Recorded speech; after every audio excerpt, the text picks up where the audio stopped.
How do you know that? You know that person you were a second ago is the same person you are now. A continuous stream of memories, given only that, we all create illusions within ourselves, saying that we each other have only one fixed podcast. Great. Identity? What's Persona. the word? Persona. Okay, What's sure. a P word? I'll say a lot of the quotes pages, things like, oh no. Sure. Like, I love this movie, but a lot of the quotes don't work out of context. It's like frightening humming. Yeah. That's just the quotes page. Like, here's my favorite dialogue exchange in the movie, but out of context, it means nothing. I'm really sorry. Oh no, it's all right. I think that's the best written exchange in the film. But it only makes sense when you read out that the character name is actor playing rapist. Oh, and that guy, that character, I was like, see, pre-intimacy coordinator. Yep. He's doing it right. He's doing it right. Right. Yeah. He's about as good as you can get in the 90s. In the 90s. Yes. In 90s Japanese sex film, like, B-movie territory. Yeah, this movie's about a lot of things. But I think one of the things it is about is a theory I've held true for a long time, which is that acting is inherently sociopathic, which is not to say that all actors are sociopaths. Yeah. I think some are empaths and some are just good at faking shit. But the action itself, the process is sociopathic. So socio. And so it's so bizarre when you have a moment like that where someone like breaks the reality, even if it's in the opposite direction towards kindness and awareness. Of like, hey, I'm sorry about this. And she's just like, no, it's all right. This is the job we signed up for. But the moment you say that, it becomes okay. Is it okay? Because he's still raping her. I mean, I don't think, let me make this clear. I do not endorse the actions of the film within the film. Yes. Or the Sure. TV show Absolutely within the not. movie. No. I don't think that is good. No. But I do think, right, it's like the situation is bad. Neither one of them is at fault. No. But you move a hair in the wrong direction and then it becomes a situation that is more psychologically damaging in terms of actions towards each other. This is what this whole fucking movie's about, amongst other things.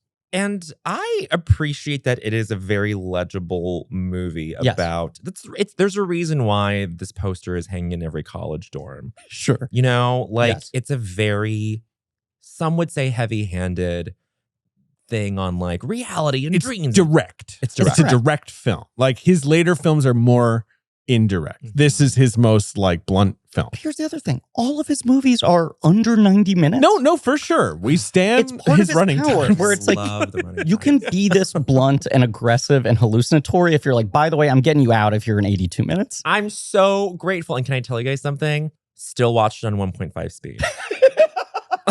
This movie would be the scary. It's already kind of really frightening. Yeah. At 1.5 speed, I would be so unsettled. I love it. I love it. It's really sings at 1.5. That humming really bores into your skull. I met someone recently who listens to the podcast who I'd never met before. And was like, I was talking to them. Yeah, wow. Brag. I met someone who listens to this show. It's really nice. You hadn't met. I hadn't met before. Yeah. Right. Someone who's not in my immediate friend circle. Right. And he was like looking at me strangely while I was talking. And I was like, what? And he's like, your voice is so much deeper in real life. I can't get over it. Oh, wow. And I I have a was very like- high voice. I'm always self-conscious. I was like, about it. I think I talk at a slightly higher pitch on the podcast for like legibility. Yes, so I'm not yes. mumbling. Right. And I have a bit of a sore throat right now. So that's maybe dropping it down a little bit. And then like 5 minutes later, he was like, I listen at 2x speed. That's what it is.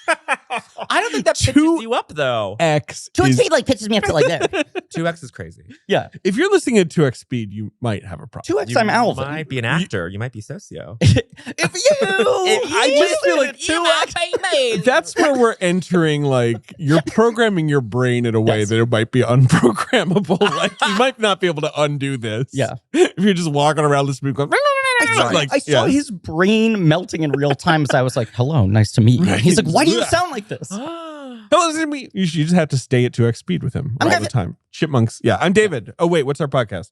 This We is did it Blank Check, backwards. Kristen and David. I'm Griffin. I'm David. It's a podcast about filmographies, directors who have massive success early on in their careers and given a series of blank checks make whatever crazy passion projects they want. And sometimes those checks clear and sometimes they bounce. Baby. Wow. So for him, I'm that's so going to impressed be that you guys are. I always feel like you guys 4X. are reading that off of Oh no, he just does that. And you know why? It's because someone at Earwolf a million years ago told us like you need a summary of your podcast. Well, that. But I thought thought you were going to say that someone at Earwolf you need a script. To be off book. No, you don't. No, that's not. But like he was just like, "What's your show?" And we talked for like 15 minutes. He was like, "You need to maybe like get that pitch honed." Right. Like the other thing, I hate that. The other thing he said was like, your show needs to be 45 minutes tops. That was the other thing he said. This was... And we were like, that would be shorter. He gave us 4 pieces of advice that actually were helpful that we use going forward. He's perfectly nice, man. A bunch of other people at Earwolf were like, you should meet with them. This is a good show. And then he went in and he was like, so what's your show? And we were like, And we like explained it to him. And he was like, that I don't understand why anyone would listen to that. But he was so wrong. You guys really thrive in the 2.5 plus hours. Wow. Also, I think very kind people have met us there. Like some guys who started short, they got long too. There's a lot of long podcasts out there. Yeah.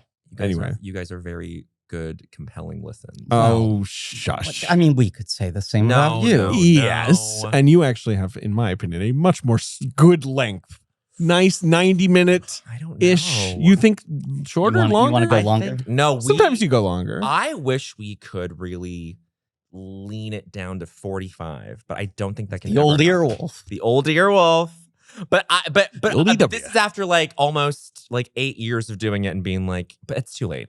We're locked in. Well, I'm also the asshole when I'm on another podcast that's long. I'm like, you guys, this is too long. And I'm like, how? I don't have a foot to stand on.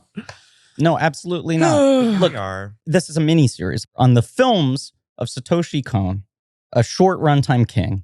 And sadly, a short filmography. Sadly. Yes. Like one of the most tragic filmographies, I think, quietly, for someone who just like made 4 masterpieces and died. Right. A pretty perfect filmography, which was being, discovered to this day, which is great. This is in that rare tier of like masterpiece first films we've covered. Most people don't have that. Yeah. Most people have a little bit of sort of warming up to do. Totally. And he just hit the ground running. It's called Pod Precast. You happy about that? Thank you. Love it. Thank you. Our guests say return to the show for the first time in a while. Yes. Welcome First back. time solo. First time solo. Last time pre-pandemic. About Aang. About Aang. That's right. Yes. Yeah. We went up to Brokeback Mountain. Mm-hmm. And today we're going Perfect Blue. I need to listen to your guys' wedding banquet episode. You should. We did. We did whenever it was. Yeah. Can we leave this off, Mike? But we're redoing it. We're redoing it and we're shooting it in June. That rules. Anyway, sorry, I'll tell you guys more. Yeah, we'll talk about that all day. Yeah. That movie rocks. It fucking rocks. Yeah. Bowen Yang. Hi. SNL. Las Culturistas. Hello. 8 million things. A lot of movies.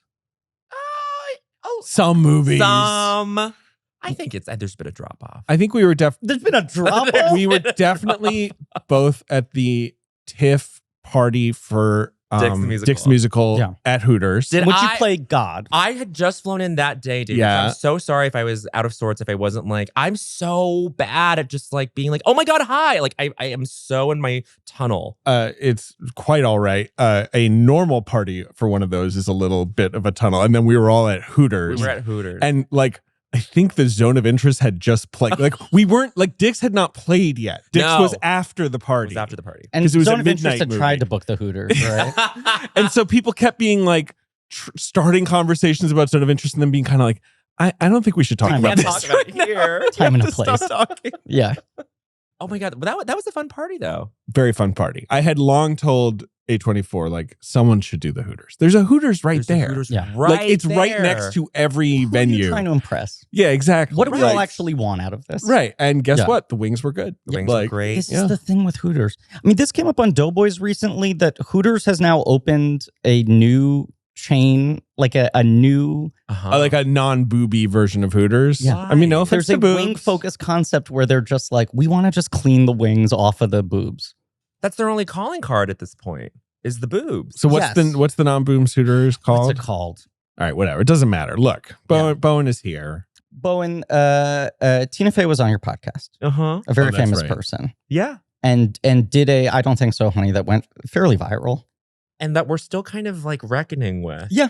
It really rocked us. I think it was a moment for many of us. Sort of an atom bomb for celebrities going on podcasts. Is that what you mean? Yeah. It was coming after the IO J-Lo situation. IO was literally friend of Blank Check, past and future guest. Yes, we'll get her back. But that moment happens, and then Tina on your show happens, and I texted David, and I was like, guess Bowen and I are never coming back on Blank Check. And it wasn't anything against or projected against two of you, but there was a feeling of like, is this a Red Scare moment? Oh my God. Across the industry. Not the podcast Red Scare, but you just mean like an actual scare. No, yes. Not a Red Scare moment. Of course. Although I do want to talk to you about Christianity off mic. I have some thoughts on the good Lord. Yes. No, but is there going to be like a terror that's going to settle in on like, should none of us ever share opinions on anything? Listen, what I've learned is that people just forget. People forget. People just forget. I agree.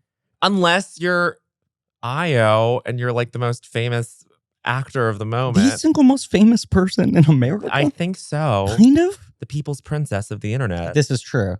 I also think my stance is, I mean, you have a podcast where you talk so much about pop culture and celebrities and figures, and it's so wide ranging. There's so much that falls into your net. You've been doing it for a very long time.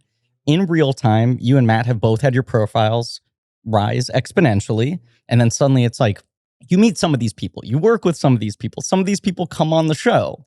Yeah. I've always felt like, and I feel like you guys take a similar approach to this. When you are enthusiastic about something, you are so enthusiastic about it and can really explain why you think it is good. That it comes off as like kind of cloying sometimes, I think. I don't think that's true. Okay, but thank you. But I think there's some people who build their brand off of just like, I shit on stuff.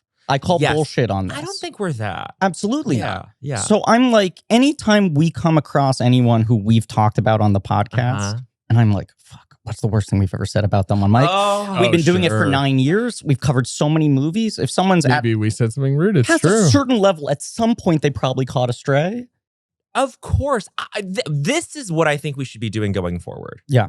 Someone has said something disparaging about you on some recorded format. Assume it. Just assume it, and it's okay. They didn't have hate in their heart, probably. They were just being annoying. And they've done it to us, and we'll do it to them. Right. And I'm also just like, whatever the worst thing I've said is, I probably have also said something incredibly complimentary about them on a different episode. Yeah. Of course. I think this is just very relevant to this movie. Yes. What, like, fandom and internet culture. Being online. All of it. This movie is very pressing in a lot of ways. Yes. And I really, really, really told Matt Matt had never seen it. And I was like, and he wouldn't mind me saying this. He was trolling the Reddit, the subreddit for Las Culturistas. Sure. I wouldn't know about that. We've never done a thing like that. I don't even know if we have a Reddit. You guys, it hasn't come up. You guys have a great sub, by the way. Yeah. Well, don't encourage that. Well, I'm just gonna say, what? Generally speaking, these are very smart people, good citizens of the internet. I do think I agree. Some stinkers, of course. I think you are right. And I would say the same for ours. I try not to check it as much. Yeah. Matt has really sort of sworn it off. I think through the help of this movie, honestly. Really? Because I was like, because this movie helped me in a moment where I was like, trying to like square like me and who I am and what I know about myself against like what like the internet says about me. And this is true. I don't think this is exclusive to whatever, quote unquote, like public facing people. I think this is just like whatever, everything it's an identity movie in a way. In certain ways, it speaks very specifically to the nature of fame and of performing and all of that. But this isn't even about a very famous person. No. This is about a lightly famous. It's one of my favorite details that she lives in a very tiny apartment. Right. And that you're like, she's at a level where she is more famous than successful. Yes. Which is an interesting thing that people don't talk about that much. That's well put. And is very present today in our current culture. Right. There's only a small amount of people who really give a shit about her, but then they really care about her because she's special to them. She's got an active subreddit. Whereas like if I see does Nicole Kidman have an active subreddit? Like probably not, right? Like what would, maybe she does actually. Let's find out. No, she doesn't. She doesn't. Yeah, right. Like, and there should be just like a group of people all the time being like, Nicole Kidman, like I love her. Right. Let's talk about fur today. Like let's like talk about fur. This movie is about people who have subreddits. Yes. Wow. So that's us. It's Wow. That's us. Perfect Blue is about us. I'm transitioning from pop music to acting, guys. I told Mandy more about this movie when she was on our podcast. Really? Because I've heard you. Yes. So I messaged you. I'd remembered you logging and writing about Kon movies on your Letterboxd. Yes. Which is now which I have since you've secreted. Oh. Which I've yes. And I messaged you and I said, like, I know Tina Fey just told you to never talk about a movie on a podcast ever again, but what do you want to do this? And your response was, I very much have college kid brain when it comes to Perfect Blue, of course. Yes. Absolutely. When did you first see Perfect Blue? This was probably, it was like in college, sophomore year. Thought it was fine. I was mostly just like zeroing in on Paprika being like, this is fucking amazing. Right. Christopher Nolan stole this. Being that. But then Perfect Blue, I didn't put the Black Swan comparison in my brain until which much later.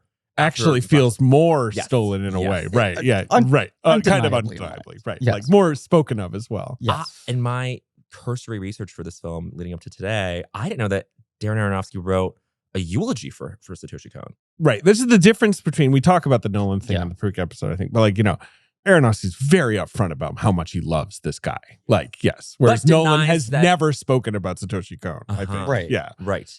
But Aronofsky is still like, he's like, no, I didn't. Right. I didn't cop anything. Which I guess but then like, why are you obsessed with him? Which he is openly. He was like interviewing him in like 2001. There have always been rumors that at some point he acquired the rights to one of the movies. We can talk. I bet you it's in the research. Like, right. Yeah. Because he definitely, we'll talk about it. But it's been exciting to hear you like bring up Perfect Blue over the last like month or two on Las Culturistas. Yes. As it's been in sort of your brain soup since we put this episode on the. Did you maybe see Paprika first and then you go back and then that's how, exactly. Right, and then had a moment with Perfect Blue 2 Christmases ago where I was like depressed. Nothing particularly bad was happening in my life. It was just the world. And I was 2 Christmases ago wasn't like the best time. Like, I barely even remember. It's just not good. It's not good. Yeah. I think I was just having a bad moment of like vanity searching on like Twitter and being like, what are people saying about me? Which watching this movie really helped flip a switch where I was like, oh, like the whole point of this is that like there's this lethal thing going on with this person, this character, where the idea of what she should be is sort of trying to kill her, like and she is trying to just be herself and not have to negotiate that with anyone else's idea of it. And like that's the college kid's brain thing. Yeah. But I think it is like very pertinent now for like everyone because we are all kind of presenting a version of ourselves. You know what I mean? Like, yes, 100%. Even if you literally are just posting about the lunches you eat on Twitter or whatever, there's still like, there's a persona that's building up. Lunch guy. Yeah. Check out Lunch Guy. Turkey on rye on Tuesday? We usually do Thursdays. I'm keeping track. No, but there's like so few people who are not actively putting out a framed version of themselves in some way. And even the people who are like entirely off of social media, it's like you still might be a quote unquote background character in someone else's fucking TikTok prank at any moment. Oh my God. How have I avoided this, by the way? Have you guys been in these like crosshairs? No, Jesus. Okay. I mean, but I did like yesterday in New York, it was like 70 degrees for the first time of the year. And it's gorgeous out. And my office is in Soho.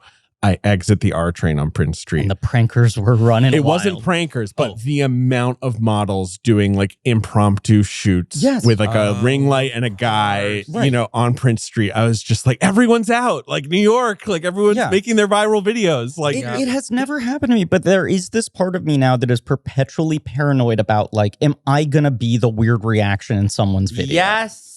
Just where something weird happens on the street and I look over the shoulder. Oh my God. I'm never going to Water Street in Brooklyn Can't ever. do it. Can't do it because Can't do it. That's where all the people That's where they do it? The Great Prank Way. The Great Prank Way. Yeah. But between like pranks or like people who are doing their like fashion runway videos, right, on the streets, or just like random weird New York occurrences that get filmed by 40 people And then some of them catch on and it's like, you're the guy who walks past Pizza Rat or whatever the fuck it is, you know? Like there's a version of, we just live in a reality where anyone might become content at any point in time, even if you are actively avoiding it or trying to control exactly what you do. All right, Perfect Blue. Griff, when did you see Perfect Blue? I'm just taking people down memory lane.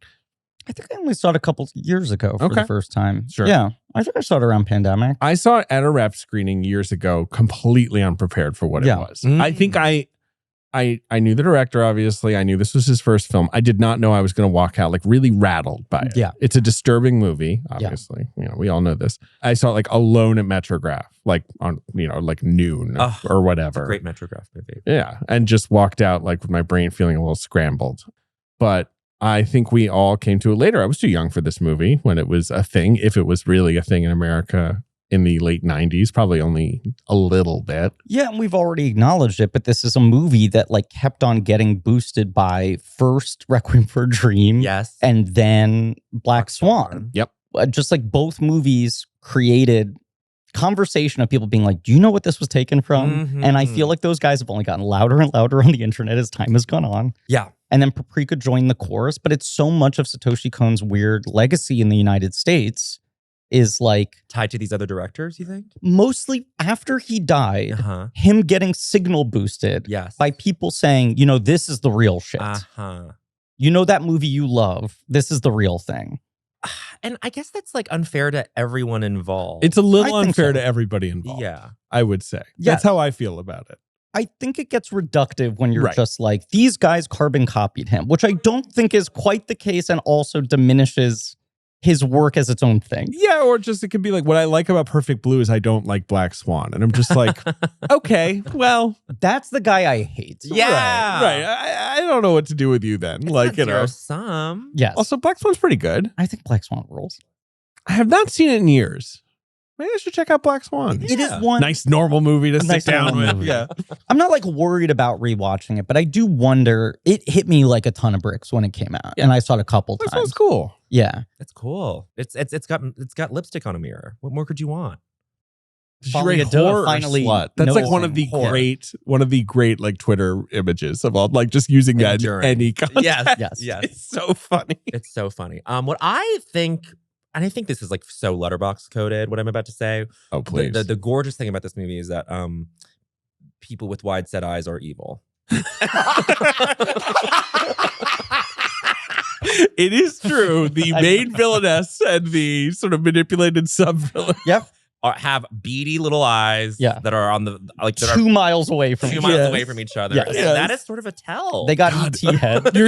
You're so right about that being, that is like my Letterboxd, where I'm just like, here's one fragmentary thought I had about a movie. That's all I'm going to give you. You have great Letterboxd reviews. I am blushing. You've been told this many times. I'm blushing. Okay. But your reviews are also like, you know, Con Air case. John Cusack and flip flops go off. Right. It's something like that. Right. Exactly. It's perfect. Okay. Satoshi Kon, let me give you some backstory on him. This is our first episode on him, and it's his debut. He was born in 1963. Hokkaido, the northern island of Japan. JJ mentioned, I just want to point out in our research that he was born 10 years after JJ's father, which I'm so glad he included that information. Thank you for including that, JJ. Yeah, really would have disoriented me if I didn't know when JJ's father was born in relation to Satoshi Kon. I have never been to Japan. I've never visited Japan. I would love to visit Hokkaido. Whenever you see it in movies, it is always like, it's like the more pastoral. It's like lots of fishing. It's colder. It seems like, I just watched When Marnie Was There, the Ghibli movie, which is based on a British novel, much like Arrietty. And like it transposes like British countryside to Hokkaido. Like it's like she has to move up there for her asthma or whatever. Anyway, Satoshi Kon says, as a child, like hunting bugs, watching cartoons, living in a fishing town. Like that's how he grew up, basically. Attended a very strict school, apparently. He was kind of an annoying kid who would provoke teachers, he says. He was kind of cocky. Was more friends with girls than boys. Okay. All right. Joined the art club. Got into like Gundam and like, you know, whatever, you know, hot manga and anime of the time. Goes to art school in Tokyo. Build up his art. God, I could never do this. The whole thing with animation, anytime we cover it on this show, the idea of then sitting down and being like, I'm going to fucking draw like for the rest of my life. Right. I thought I wanted to be an animator, Bowen. Me too, growing up. Yeah. And I did like an intensive pre-college course that I thought was my and this is what I'll do to then apply to animation schools. And I did it. And I was like, my brain cannot withstand this. I was like, I to some degree have some ability of technical skill. Yes. That with time I could probably refine into doing this professionally. Right. My brain will melt. What like was the heat source? Like it was like you were like frame by frame, like that was the okay. Yeah, it was sitting down and just drawing things over and over and over again, and the like meticulous precision of it and the isolation of it. Is that the panacea though to like our times right now? Like, is that what would like cure all of us? Possibly. All became animators and just were so painstaking, methodical, disciplined. Yes, possibly.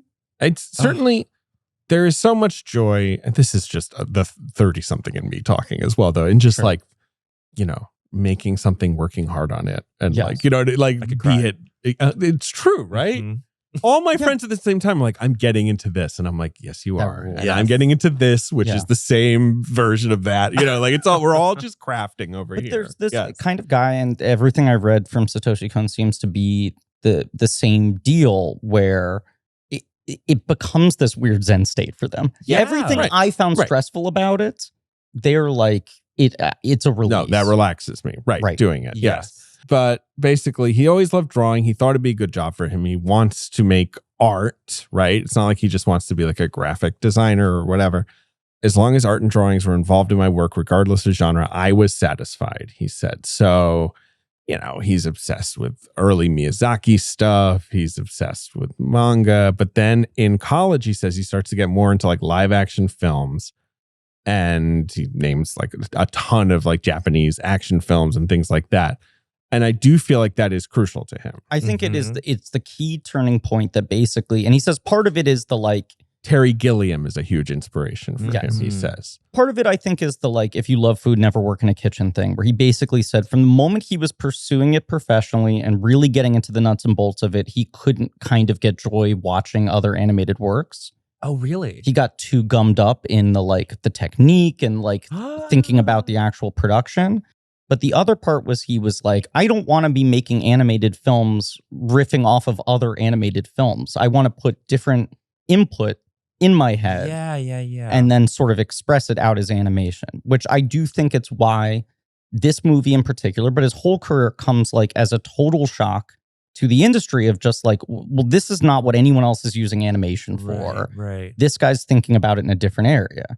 Absolutely. He's very self-deprecating about it, which is like, in all these episodes where we talk about him, that's what he's like. He's always just down on himself and just like, oh, I'm not that important. And like the stuff I do isn't that interesting. Like that's just his personality in every single interview. But he starts working on Kaisen. I'm sorry. I don't know. Some sort of long running manga series. And then he works on another manga series. And then he hops to anime, right? Hops to like, television. He works on JoJo's Bizarre Adventures. That's the big one for him. That's the one that breaks him. Does kind of break him out, as well as Run Melos, and which was written and directed by Oshii, the Ghost in the Shell guy. Oh, and then those two collaborated on a manga together called Seraphim, 266 Million Wings. What a world. Are you an anime or manga boy? Because I'm really not. I'm really not. And it's a thing that I hope to. It's so correct. deep. It's so just like, I find it very daunting. Pace did a thing recently where they were like, these are the. Start here. Here. And I think, and I really did bookmark that. It's like, oh, this is going to be my little. On it. Yeah. I've been trying to push myself to watch more anime films, but the TV stuff just feels so daunting. But it does kind of, it is already pre-digested for you where it's like 22 minutes. Right. It's true. Okay, I can do this. You can just pop one on. And I'm not above an English dub. No, I am not either. I will say the English dub on this one is weak. Yes. I watched the Japanese language version. I have checked in with the dub and I have not found it to be good. Yeah. There's probably a better dub to be done. It's across this miniseries. What I did was try the dub on my disc, and then if the dub was not good, I'd go like, okay, subtime. Like if the performances aren't good, I will respect the integrity of the original work. I just sometimes my brain is easier to process it for the first time if I'm not also reading the subtitles in films that are this hyper-visual. Yes. Yeah. Exactly. All right. But this dub sucks. In 1991, author Yoshikazu Takeuchi writes Perfect Blue Kanzen Hentai.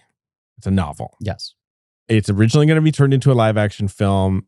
After the Great Kobe earthquake of 1995, for whatever reason, it then gets turned into an animated project, goes to Madhouse, who are obviously the people who made it.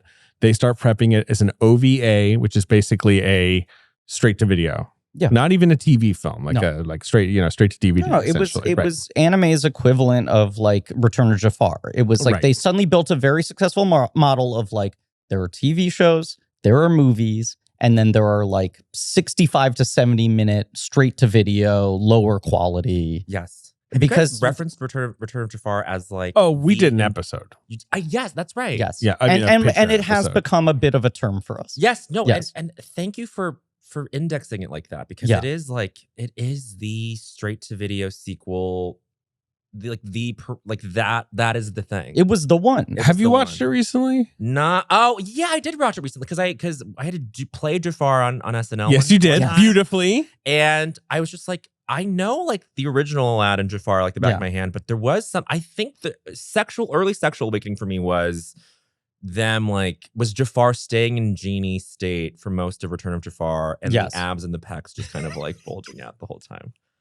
Jafar did you check out like Broadway Jafar too? I feel like that's a whole world. That's a whole world. Not quite as gay. No, sure. More arch. But Broadway Jafar was the voice actor? Was Am I wrong about that? It was Jonathan Freeman. At least at some point. He originated. Right. Yeah. And that is one of our great gay men, Jonathan Freeman.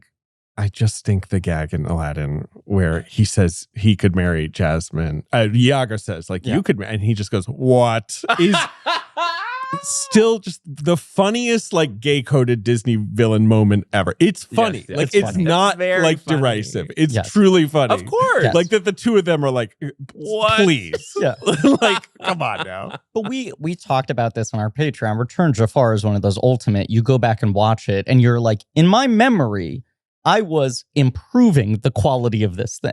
Right. Yeah. Return of Jafar was made in 20 minutes. Yeah. Right. It does seem like it. It's just like for $40. It's just crazy that like 40 million people have seen a movie that was made in 20 minutes. It was because that roughly the number? I don't know. I just feel like everyone saw that movie. It was like of a certain age. It was like quietly one of the most watched movies of the 90s. Right. Because it was a VHS that was in every household for people our age. And it was the first one where they were like, what if we make a shittier thing and we just let people buy it? Yeah. And then they sold like $300 million worth of VHSs or something insane. But like, I think that's OVA is kind of seen similarly, where it's like, this is a lucrative business. It is not high art. Totally. I'm sorry for taking us on a Return of Jafar. It's important. Very good that you did. And you truly played Jafar. You have inhabited Jafar. Yes, like, you have become Jafar. Actually been Jafar. I'm one with Jafar.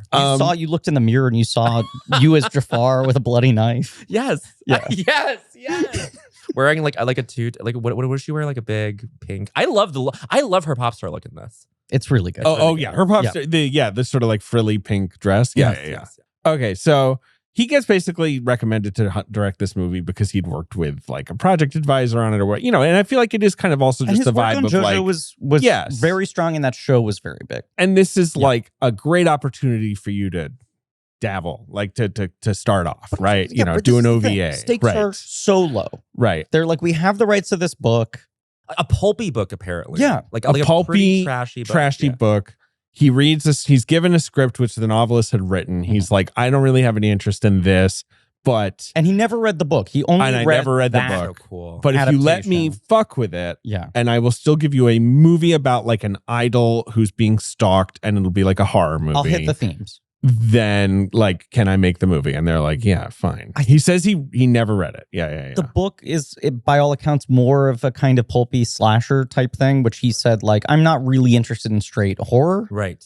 I don't want to make a movie that's just straight up like killing after killing after killing. Yeah. Right. Like he actually doesn't know why it's called Perfect Blue, but he was like, but I like the title, so I'll stick with it. He brings in another writer, Sadayuki Murai, who'd also worked on TV and had worked in publicity. And he liked that he would basically just sort of like know the frame of like this kind of celebrity, like this sort of nascent celebrity. Murai came up with the idea of Double Blind, the creepy show that she's in. That's cool.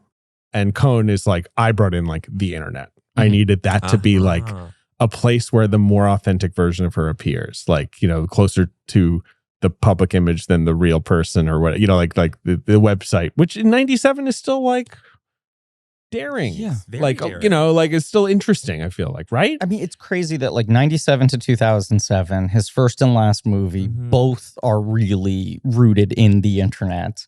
Yeah. The internet changes so much within those 10 years. Yep. And in both moments, it felt like he was 10 years ahead of where the internet was. Yes. Like Perfect Blue is a movie in 97 that feels like it's about the late 2000s internet. And Paprika feels like it's about the late 2010s internet. Right. Totally. But I feel like he treats the internet in this in a very like spare way where it's all you see is the Mima's Room blog.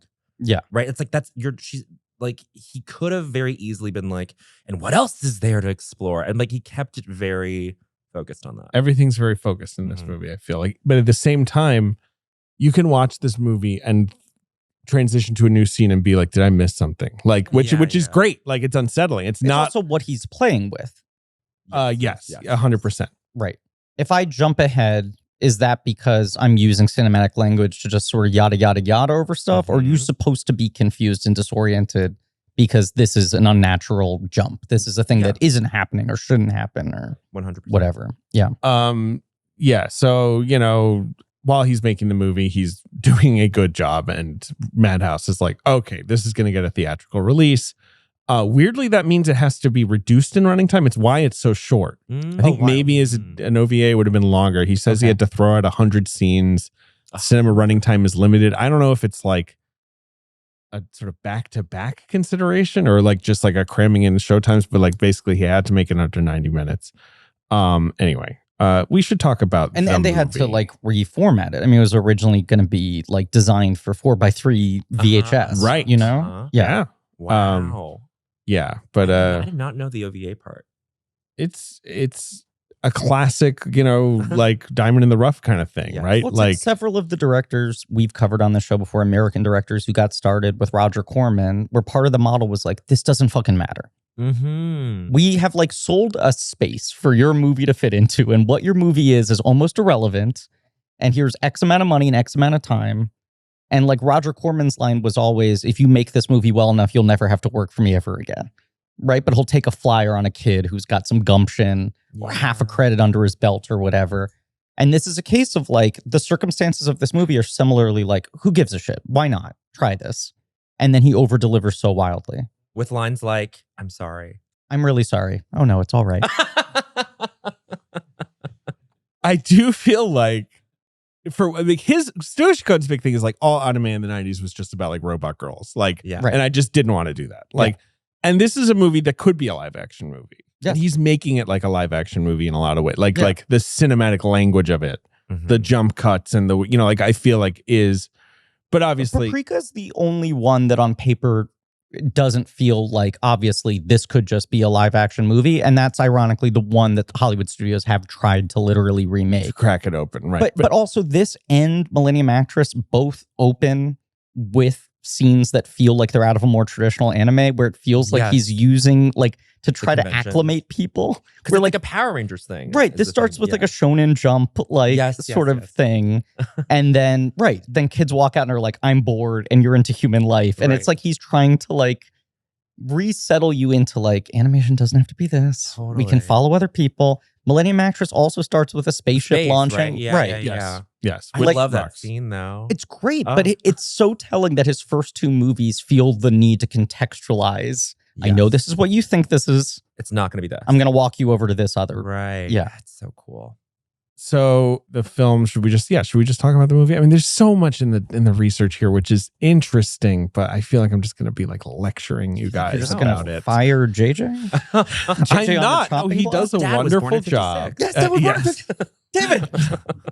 Don't fire JJ. Like I think, as will be true in all his movies, the power of animation is that he can just have her change shape at the end of the movie, right? Like her be both herself and her stalker, like seamlessly, and you can feel like you're losing your mind, just like she's losing her mind. And in a movie, that's just going to be a little more like telegraph, like, you know, it's just going to feel a little more fake, which is, I think Black Swan does it about as well as any live action movie I've ever seen, which is why I like that movie. And I think he uses effects in a way where it does sort of feel like it takes a moment for you to clock that an effect has happened.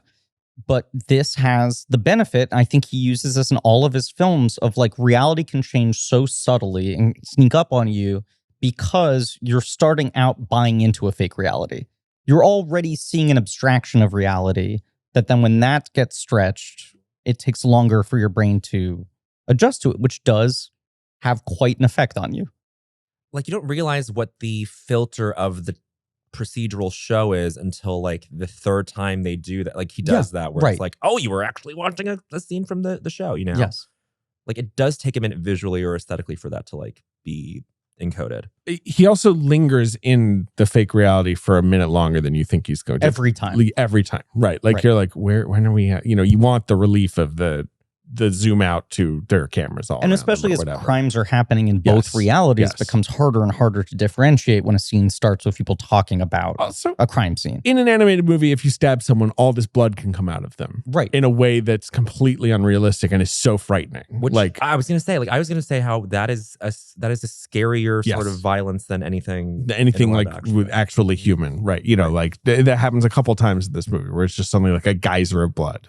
Another thing I think he does very well, and this is probably the movie where he uses it the most to his advantage, but that because of animation, you can make characters look as similar or different as you want to. Like sometimes it is to his benefit that characters are vaguely indistinguishable from each other. Like the members of Cham, the band, like the group. Yeah, right. They all kind of look the same. Yeah, that there's that disorientation. And other times it's like someone can have like the widest set eyes imaginable. And they're going to be pinned in your head of like no other character looks like this. Right. Should she just stick with Cham? Cham seemed fun. Cham seems fun. Cham turned into a duo, right? You see them on posters for the rest of the movie. Like they're just like chugging along. Yeah. They start hosting a podcast. And then there's just an active subreddit about it. Yeah. They sing songs. I love that their song as a duo is about wearing more modest clothes or something. Is that what it? I was like trying to read the lyrics. I was like, what is this about? I think you're right. Like, this year I'll wear more like everyday clothing. This year I'll button up. I'll button up. Yeah, right. The Angel of Love, I think, is their big banger. Right. Yeah, that's a hit. Yeah, they're like Atomic Kitten or whatever. Like any of these like British pop girl bands where they would just kind of like, yeah, we dropped, Katie. We're adding Carrie. Like, don't worry about it. Like, it's always going to be Atomic Kitten. Like, that's what's important. But you start the movie with these kids leaving this sort of like live action stunt show version of a Power Rangers type thing, talking about how fake it looked and that they should go see a movie instead. Yes. Which is also just nice that like there is this weird full circle of Paprika ending with a man walking into a movie theater. That his whole career is kind of framed in this way. But then you go to the sort of surrounding area where this concert's happening and you see like they are not the Spice Girls.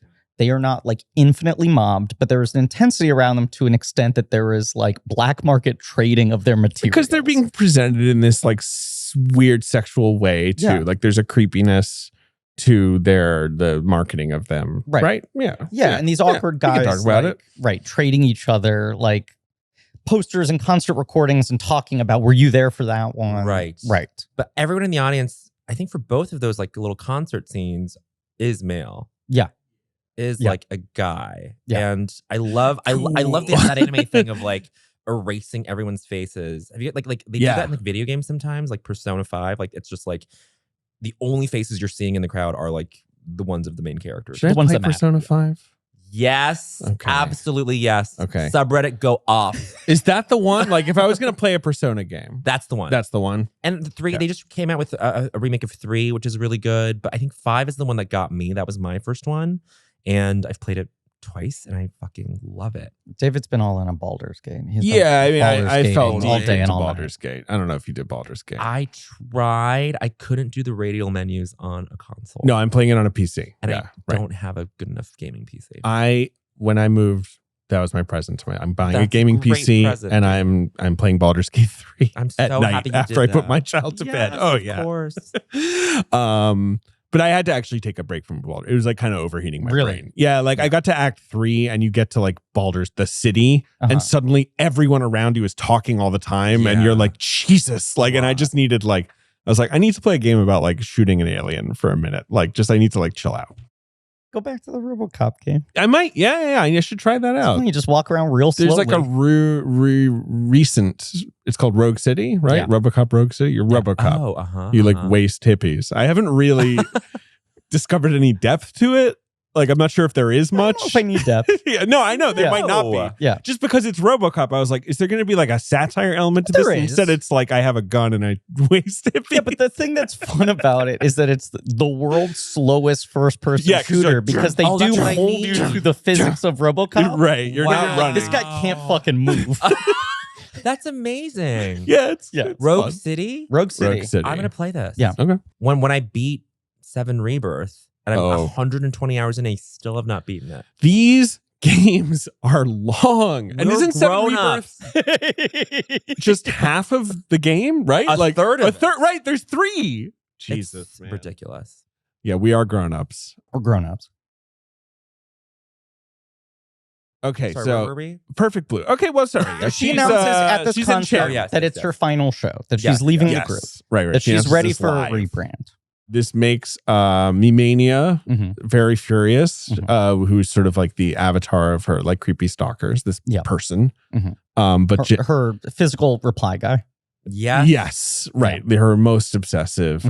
And it's not just that, like, it's like she's changing from, I guess, like a very clean cut image. Yeah. Although I find it maybe a little creepy, but she's like supposed to be like a good schoolgirl, right? Yes. To like a grown up sexual image of like an actress who's in like lurid stuff. Yeah.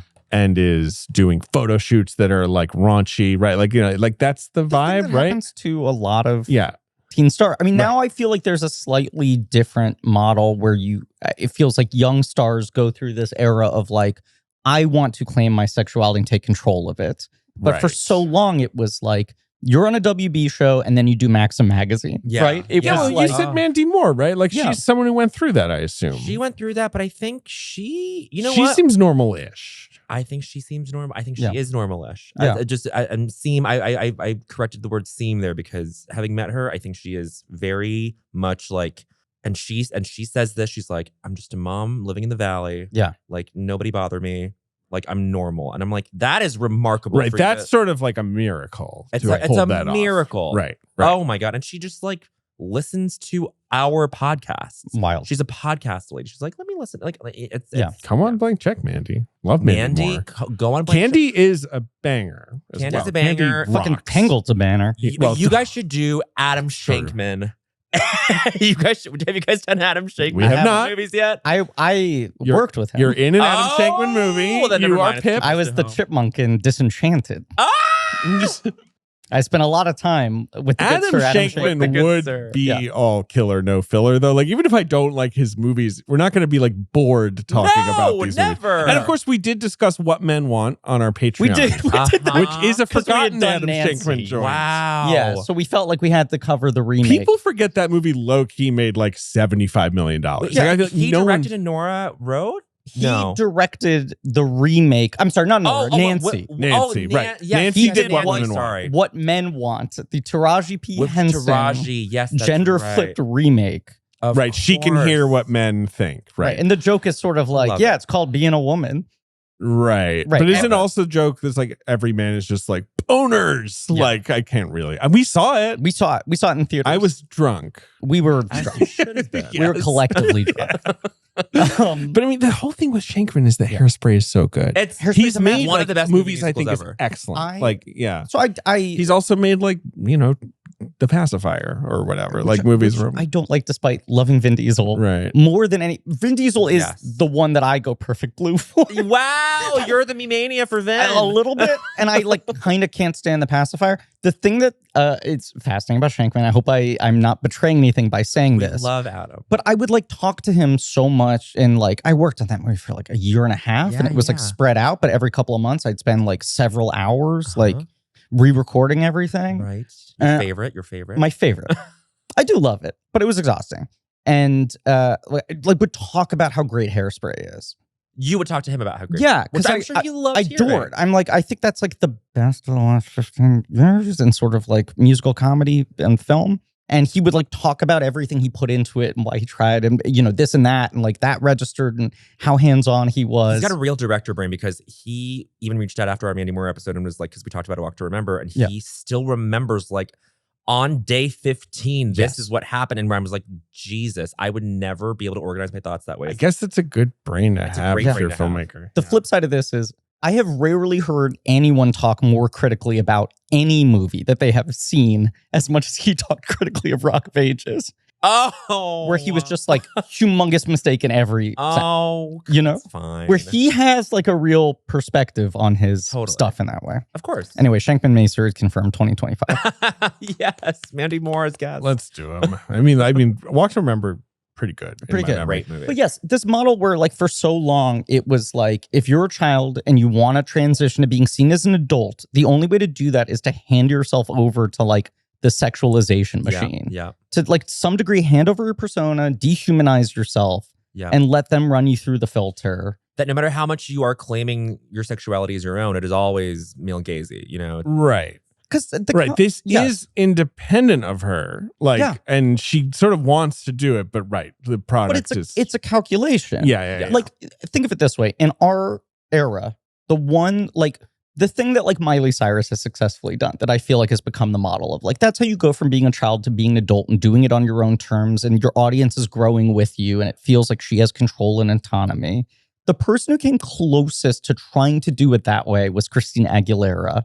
And there were 6 years of everyone making slut jokes. Yes. Right? Yeah. Versus 1000%. When Britney would dance with the snake and the bikini, people would be yes, good, we love it. Right. And Christina Aguilera is why is she pushing this on us? Uh-huh. Why is she owning this so hard? But she's in that transitional stage. And part of it is not that she wants to be seen as sexier, but that she wants to experience some artistic growth, evolution, maturation, and part of that is now she's going to have to leave the comfort of her pop stardom, throw herself into something greater to prove herself to get to the point of where she wants to be. Well, then the weird, creepy irony of she gets a bit part on a TV show, and then they're no, we're going to get you a better part. Rape fiction. Yes. I'm sorry to laugh, but they're oh, you've lobbied successfully for this dramatic part where you're going to get to act, but it's you being attacked on screen. Right? Yeah. And that scene. So Kon says he thinks he went a little too hard in that scene. In that rape scene? I think he did. Yeah, he's in retrospect, I think I went too far. We didn't know this movie was going to be released in theaters. We thought we had to make it stand out. And so I thought we should have a very graphic scene. But I think it's when I saw it blowing up on a big screen, I ended up looking down, which is an interesting little...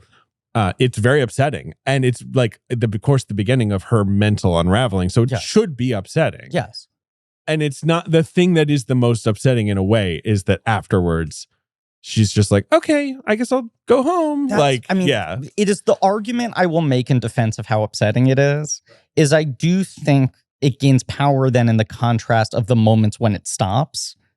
Where the moment is, it cuts from the rape scene being filmed to her getting into her car home and being so tired. Which is very real. I was going to say, it is so spot on to me. Yes. I have never had to do a scene of this intensity, but anytime you are witnessing someone else do this or you're doing some variation of this, the moment where they call cut and they're we're going to need 5 seconds to adjust a light or whatever, is the weirdest It's energy so weird. in the world. And the moment where you're like, let me just go to the bathroom, you know, when you're like, even if you're not living in it and you're methody about it, but it's like your body's holding on to some shit. The POV shot of her, of just the ceiling. Yeah. Of like what she's seeing in between the yes, takes. that shit is Chilling. so good. And I do think to some degree it needs the contrast of the intensity for those moments to register as kind of specifically as they do. Yes. Yeah.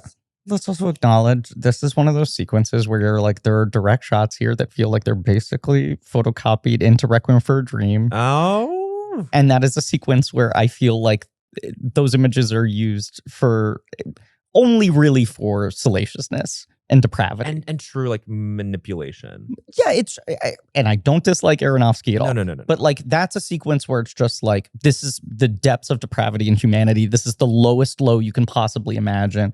Versus like he is trying to find a way to dramatize and visualize this very specific feeling of like the weird intensity of acting on set and the stop and starting of it. And like the needing to manipulate your own emotions, create circumstances that feel real, have people do horrible things to you in these agreed upon terms. It is why I think that dialogue segment is so good. Truly. Where it's just like the fact that there's like 30 seconds, it feels like 30 seconds, probably 10 or whatever. It was 2 for my 1.5 speed. Sure. So I just have to remind everybody. They like call cut and he's just still lying on top of her. Yeah, and there's silence for a long time. And you're like, is this guy going to do something creepy? And then he says the like thoughtful thing very meekly. And it's a relief. It's a relief, but you're also like, you could feel in his head him being like, is it worse if I say something or if I just sit here silently or like all that stuff he gets really well. I know. And I think it works so well as the midpoint of the film. And then at that point, she starts to see these hallucinations of herself. Right. She finds out there's this sort of online diary written in her voice. Mima's room. Mima's room. Yes. That is very specific and accurate. Right. It's weirdly accurate. It's written in the first person, like you say, and it's almost like she's writing a diary without knowing she's doing it. And what I told Mandy Moore on our episode, and what reminded me of Perfect Blue was I, in 2002, was obsessively reading her Zanga page. Fuck. Which was like, just got off set today, like literally from the fucking movie. Yeah. And then asked her, was that your Zanga page?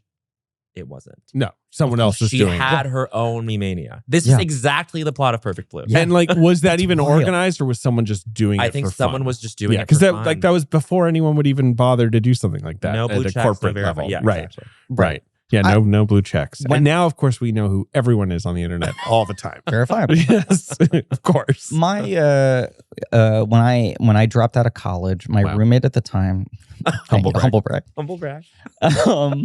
My roommate, it was a bunch of us, like 4 of us in a 2-bedroom apartment, all working like shitty jobs. And my one roommate, the job he got, this is 2008, he was running the MySpace page for one of the other singers in LaBelle, not Patty. Whoa. And basically at that point, most of that job was like responding to messages or like wall posts and being like, no, you are my inspiration. You know, like he was just sort of writing in this voice of this like woman decades older than him who was like a weird tier of celebrity. And I was just like, that is so weird that she doesn't do that herself. Who hires someone to write their social media? And now you're like, everyone. At that point in time, the fact that it was one of the other people in LaBelle was a funny aspect of it. But I was like, and can you believe this woman has someone write fake correspondences with her fans? And then you bring up this Mandy Moore thing. And David's question is, well, was that someone working for her or a stranger? I don't think that concept existed at the time. Totally not. In early like web 1.0 days, like no. But now you just kind of assume. Yeah. Very often. And it's like cited as this like currency of like, I think they write their own posts.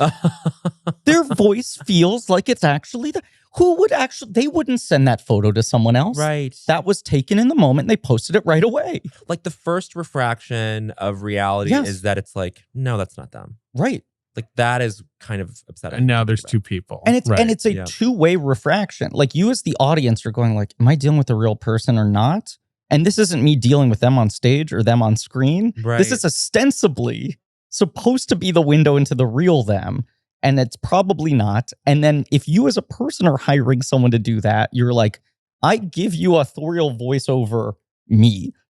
Like, that's why I think this movie has not necessarily it still has something very important to say about like technology and the internet. Like, I don't think it's totally outdated. No, I don't think it's really very outdated at all. Kind of shocking. I think by the simplification of just like you said, the internet is like a blog. That's it. Right. Like there's this one thing that's kind of creepy, and that's the conduit, but we don't think about like 90s internet in any other way. Mm-hmm.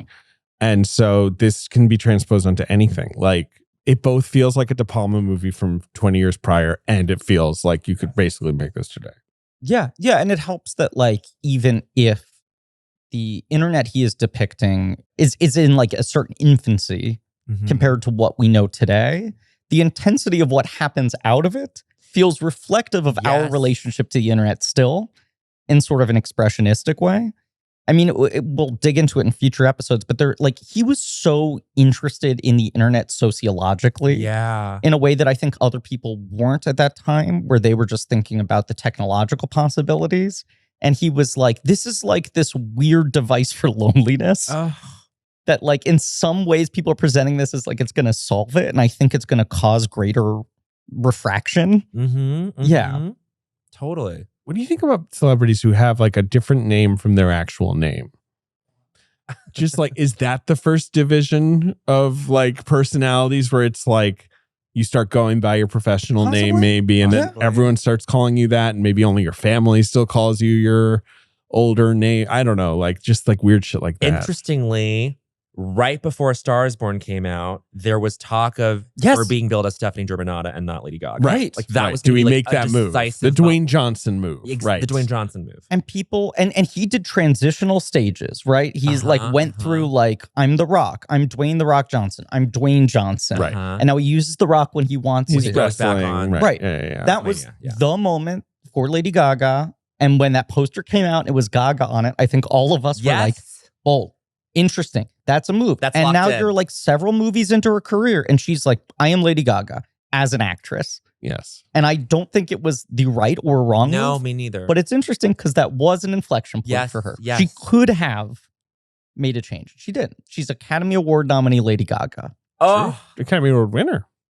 Oh, sure. Winner. She has an Oscar for singing, for songwriting. But she was a Schrodinger's Gaga before that poster came out. She was both Stephanie and Gaga. Who will she be? Yeah. Right. But now she has chosen, and we've opened the box, and now she is forever Quantumly Gaga. And I've talked about this before, but like Quantum Lee, that's not a real word, but you know what I mean? I know what you're saying. I know what you're saying. When I joined SAG, and I've mentioned this before, I was astonished by how informal the process was, where they just go, and by the way, if your name's taken, please write down 5 additional names. Yes! Right. And anytime a celebrity has explained their fake name, like, I picked my middle name, or I picked my mother's maiden name. It's like, no, they really do catch you off guard, and they're like, by the way, we'll get back to you in 6 weeks and tell you what your name is. Oh my God. That is crazy. And some of those people, it's like that becomes their name forever. And some of those people you hear that like, no, to their friends, they go by something entire. Like Michael Keaton still says that everyone who knows him calls him Michael Douglas. Oh, wow. That's his name? His real name is Michael Douglas. What's his problem calling himself Michael Douglas? Right. What does he think? Well, they wouldn't let him. I know. Because someone else was already roaming the streets of San Francisco. Michael Keaton he really hit a home run with his fake name. Yeah. That's really good. Yeah, he was like Buster, Diane, 2 great movie stars. I'll be the third. That was his thinking. Really? Yeah, he was like 2 of my favorite movie stars have Keaton. That's a good last name for a movie star. Keaton. It's, I mean, it bullseye. Hits the ear right. It does the ear just right. Okay, so she's making this show. It's starting to make her crazy. Meanwhile, the only thing in Perfect Blue that maybe hits my ear a little badly. Sure, the anti-Keaton. There's a letter bomb attack, and then a member of the crew is murdered, or the crew. Isn't he one is of the her screenwriter? The writer is murdered. Yeah. And she's basically told, like, but don't worry about it. Right. And I'm just like, this kind of thing doesn't happen all the time. No. Like a sort of Phantom of the Opera situation. Someone's like moving around this particular project, killing people. Yes. Or trying to kill people. Yeah. But as we already said, a thing I think this movie captures so well is that, like, she is not rich. No. As much as she had this rabid fandom, there's this question of, like, is any of the currency going to translate? she's fighting to get a small part. And even when it's expanded to like the prime position of a rape victim in a murder show, it's still like, this doesn't immediately lead to anything else, you know? So there's this like weird contrast between the intensity of her life in certain quarters and how much she still feels like she's needing to prove herself and get any foothold. The only control she has in her life, the only arena of control she has in her life is to feed her fish. Right. And she keeps questioning whether it was a bad move to leave the band because there was a sense of stability in that. As suffocated as she was maybe starting to feel within it. She's seeing herself in mirrors in her old idol outfit. And her reflection is talking to her and basically saying, like, I'm the real Mima. You are basically an imposter / you're corrupting Mima. The persona is now greater than you are. What you created is the dominant personality. And the plot of this 81-minute movie is pretty straightforward. It's just like, and yet this movie is so disorienting, but it's just like she's continuing in her career, but these murders are happening. And is she doing the murders or not? Like, and like not knowing about it. Like, is she like disassociating and like also a serial killer? And how much of that is her unraveling around this real crime that is happening around her, and how much of it is the fake, the bleeding in of the work she's doing and her trying to get in the headspace of this part and live through these traumatic things. Kon compares himself to Slaughterhouse Five, not in the ways of, not like I've created a cinematic masterpiece, although he did. Good job. Yeah. But just like where he's like, I just wanted to cut out anything ordinary. So you're just cutting between like insane things. Yeah. Basically, like with no transition whatsoever to make it all the more disorienting. But then the feeding the fish is interesting because he basically makes that the one sort of like anchor thing. He builds it up is the way he talks about it. Like initially it's slower, and then by the like latter half of the film, like you feel like she never has a moment where she's being calm. Like, right. But then the fish at the end are like the tell that she's not in her own environment. Right. They're the spinning top. I didn't know that he compared this to Slaughterhouse Five, or like the influence of Slaughterhouse Five is basically like the human brain is mysterious. I'm quoting him here. For example, when we remember an impressive event that happened 20 years ago, that memory might follow something that happened yesterday. I think everyone has that experience. Like, so I wanted to express how her stage job and her ordinary life are like indivisible. She's struggling to distinguish between them, which is what he does in his animation over and over again. He can just like bleed into a completely new reality without having to signify it some way. It's interesting that he cites Terry Gilliam so much because I like many of Terry Gilliam's films a lot. Right. But like Gilliam, I think, some people bump on this, and if you like his work, you buy into this, but it's like he starts out in a kooky world and things are going to get kookier, right? And there are a couple of his films like Fisher King, which feels like it had more of a direct influence on Satoshi Kon, where that's one where you're like bleeding in and out of reality. But Brazil is a movie that's built around dream sequences, and the reality in that movie is also insane. A lot of his films have no sort of like baseline reality for him to jump off from. Versus Satoshi Kon is like really kind of like exploring liminal states. Where some of his films start out with like an acknowledgement of this is artifice, like where that is, you're saying, I've never seen a Terry Gilliam film, so they're like, they're very cartoonish. Yes, I think they have a lot of business. He's putting more of a frame around it. He's setting more rules in place. Kon is, or Terry? Kon, I think. And then even when he's playing the game of like, I'm never going to let you know what's totally real or totally fake, that's only doable because there is a baseline sense of what reality is in his universe. And he's doing it for a reason, too. It's like he's speaking to very specific psychological states. This movie's helped by its smallness. Yeah. Which I'm sure is like frustrating when, any director hears me say like, I love that like they got a zillion studio notes and like had to spend every penny. Like, because I'm sure that sucks. But the fact that he can only tell so wide a scope, you're trapped with her. Like, it's good. Like, it's the perfect amount of intimacy. Like, you kind of want to tell this character, like, just go have like lunch with your friends, like, or something. Like, just like get out of this loop. And that it's like so focused on one gig, right? Like, how many days is she working in total on this show? Like 5, maybe? Probably, yeah. Like, but it's the intensity of this period. Yep. Beyond the Lights, a movie we've covered on the show that I adore. Do you like that movie? I have not seen it. You would like Beyond the Lights. You gotta see Beyond I think you would like Beyond the Lights. It is It's got this vibe. in a positive way. It is like it's not as scary. the melodrama romance version of a lot of the same material. Okay, great. Of like a pop star in a transitional stage trying to figure out her sense of self. But that's a movie where it's like there is constantly so much energy around her, so much happening. Right. Her life Big is entourage. like, right. She's trying to quiet it all down. And it's like, no. There's like there is a weird simplicity to her life outside of when she's doing her work in this. You know? I need, okay, yes. Like she goes back to her apartment and it's like she's a normal person. She has a small social circle. She doesn't have a ton of handlers. There aren't a ton of people managing her career. But if she's on stage, it's a lot. If she's on set, it's a lot. You're so right. And that's where like the smallness of the movie definitely helps it. Compared to his other stuff, which is just so great. Maybe I've never seen Tokyo Godfathers. You'd like it. Check it out. Sure, no, I was supposed to watch it this past Christmas. Missed my window. Next Christmas. It is an excellent Christmas movie. Of course. Yes, highly recommend as a Christmas movie. Heartwarming. And that actually has a good dub. Oh, great. That one has a really great dub. Yeah, the new dub. And the new Millennium Actress dub is good as well. Yes. I agree. Yeah. I like that new dub. Yeah. Millennium Actress is so beautiful. This movie, I feel like there's, what we're talking about is happening for a while. And then we see this murder scene with the photographer where there's no build up to it, basically. Like it's just happening. And you're also not seeing it from her perspective. Right. She's not an eyewitness there. Right. And that's one of those moments where I'm like, should I like flip back? Yes. Like, is there something setting this up? Yeah. And, like it's what he's talking about. Like then we cut to her waking up over and over and over again to the point that we lose track of like, what are days? Right. Like, when is she in and out of a dream? Like, what is any of that? Like Mulholland Drive starts with someone's head hitting a pillow. Yeah. And you're like, you can do what you want with that movie. And we will talk about it when we do him. And but like, it does start with someone's head hitting a pillow. Right. And you're like, okay, so maybe this is a dream. He's at least planting that in your head as a strong possibility. Like this movie, she wakes up a million times or she snaps out of it while filming a million times. Right.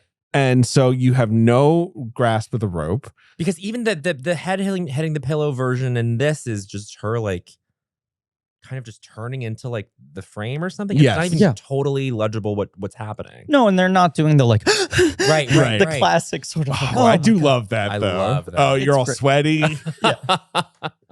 And if you're like Patrick Wilson or something, you're shirtless and like you're looking great. Like, you know what I mean? What are you referencing? Nothing. I'm just trying to think of like a toned Wilson. actor. Yeah, okay. You know what I mean? Like Patrick Wilson's one of those guys where like he can play like a regular guy, but you're like Patrick Wilson is like, the most beautiful man completely alive. built. Yes, Yeah. like Exactly. Yeah. No, I agree with you. I was just suddenly like, what's the canonical Patrick Wilson wakes up movie that I'm forgetting?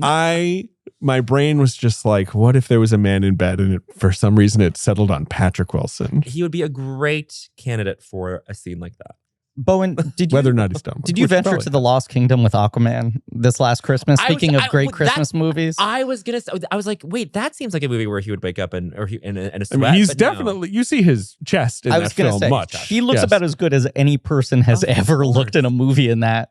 It's insane. His girls episode is, I think, the most attractive anyone has ever looked on film. Yes, he's and so then good in that. Created this like horrible discourse cycle, and Lena, to her defense, was like, no one's attractive enough for Patrick Wilson. Right. That's the point. Like the point of that episode by the end is you realize that like what are these two people doing together? Right.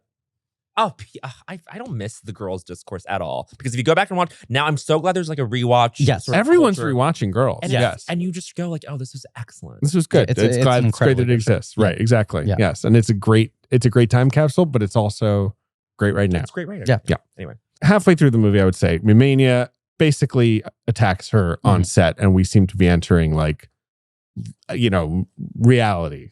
Right? Like this is like a big crux point in the movie. Yes. Mimania, the scariest looking person in the world, as we mentioned, to the point that you're like, could this be like a red hair? He's too scary looking. He looks a little like Momo. Yeah, a little Momo, a little. Oh, did you guys ever? Were you guys Digimon kids? Oh yeah, sure. Hit me. Mummymon's human form in season 2. Mummymon season. Mummymon, human guy. Oh no. There's the villain in season 2 of Digimon, I'm looking long-haired guy, gray skin. Yeah, because Mamimon is like the sort of like cannonball guy, right? Like Arukenimon is the late spider lady. Yes, okay. And she has a human form. But not the Digimon Emperor. Not the Digimon. Who looks cool. He does. I kind of like his vibe. We have to drop this. I'm so sorry. Oh, I don't quite mean all to right. sit down this Is path. it Yukio? Kaiwa? This kind of looks like what you're describing. Yes. Can I look at the screen, please? It's him. Yeah, It's there him. he is. Yeah. Yeah, he is creepy. He's But again sort too of creepy. The Right. hair over the face. Yeah. His face looks strange, but you're also like, there's the mystery of what's going on under there. Right. And he's got that intensity of him always kind of like smiling. Oh, his teeth. the teeth. Yeah. Oof. The phonated breath. And you can't tell, like, is this guy developmentally challenged? No, right. You're not supposed to know. Is he just unwound? Is he like dangerous? Or is he, yeah. He is dangerous, He is- right? Like he is obviously, dangerous. like Yes. he is not the true villain of the film in a way. Mhm. He's being manipulated. Yes. But he does attack her. Yes. And she kills him with a hammer. Mhm. And I feel like the rest of the movie is like in real time, like an hour, right? Like at this point, the time like shrinks. Yeah. Right. Like she's not now going back to work after that. Like she gets taken back to Rumi's home, and Rumi is of course like the real villain, right? You have the great It's a sequence- movie that is hard to keep like the plot It in my is. head. Yes. Yeah. You have the great sequence that's the cover of the Steel book where she is doing the murder in front of the screen of herself. Yes. And you're not sure if that is a nightmare, if that is a projection or what's going on there. But yeah, you're just getting into the state where it's like she's just abstracting into so many different forms of herself. Right. Yeah. Rumi, of course, we haven't really talked about it. She's like a former idol. She's her Yes. manager. Uh-huh. But right, like that's sort and of also seems like her closest friend. Like this her is someone her confidant if she has one. who Yes. does not seem to have any social circle outside of the people she works with. And is that because of her past? Is that like an occupational thing where like because she was a pop girly in her youth, like so isolated, did not ever build out her own support system? Right, possibly. You know? Right. Yeah. You're always sort of stuck with that. Right. And Rumi, of course, is revealed to be the writer of Mima's Room, the murderer, but also basically does think she's the real Mima. Yes. Like, it's not like she's just doing this, like, it's sort of like a Selena situation. Yeah. When was Selena? That was like a little before this, right? Yeah, because the movie is 97. Yeah, she died in 95. Yeah. So it is very Selena. very Selena. I know Selena, it was her fan club president, right? Right. Or she like, didn't work for her in the Right. same ways intimately. But yes, there's a similar kind of I never made the Selena connection. That's David. That's why you write for the Atlantic. Oh boy, yeah. No, right. Just like that. I do feel like that's a very like 90s thing. It was like when fan clubs were these kind of indie, unsupervised things. I remember my parents explaining. Now, like if you're Selena, Olivia Rodrigo, you have like there's like a corporate structure to your fans. I Yes. assume, right? There has to be. There has to be. Yeah. I just remember when like Not to diss Olivia Rodrigo. I love Olivia Rodrigo. She's great. We love She's Olivia great. Rodrigo. I remember asking my parents to explain the Selena thing to me at the time. Right. Like, and what is being this? Right. so deeply unnerved by the concept where I was like, wait, but why did the person who was her biggest fan kill her? I don't get that. You're telling me she loves her in terms of her action, and then she murdered her. And my dad just sort of being like, well, some of these people are like crazy. I mean, But then right. like They're, really of course, trying to dig into that, like, well, what is this weird line where someone could like be so fanatical about something that it goes all the way around? The fact that there's multiple examples of that. Yes. Like, you know, John Lennon. And That was the first one I processed. Mhm, And I was like, no, you murder someone because you hate them. you hate them. But when I intend to murder people, they will be the people I hate the most. Of course. Yes. Not the people you love. No. I hope you don't murder anyone you love. My greatest hope is that I never murder anyone I love. And I hope I die 100 years from now with this episode as a document. He stood by his word. Griffin Newman went to the grave not murdering a single person Can we drive he back loved. on the road, please? Like whatever this is. You know what you know what you gotta say about Griffin? He What? never murdered anyone he loved. Haven't done it to date. No plans to change it. I'm just making dead eye contact with Ben, daring him to not cut this out of the episode. Ben, don't cut it. Wait, can I find out now? I'm sorry. Ben. No, please. Okay, so when Bowen came in, we hadn't seen each other in a while. And I mistakenly said, "Nice to meet you." No worries at all. My worst, greatest fear.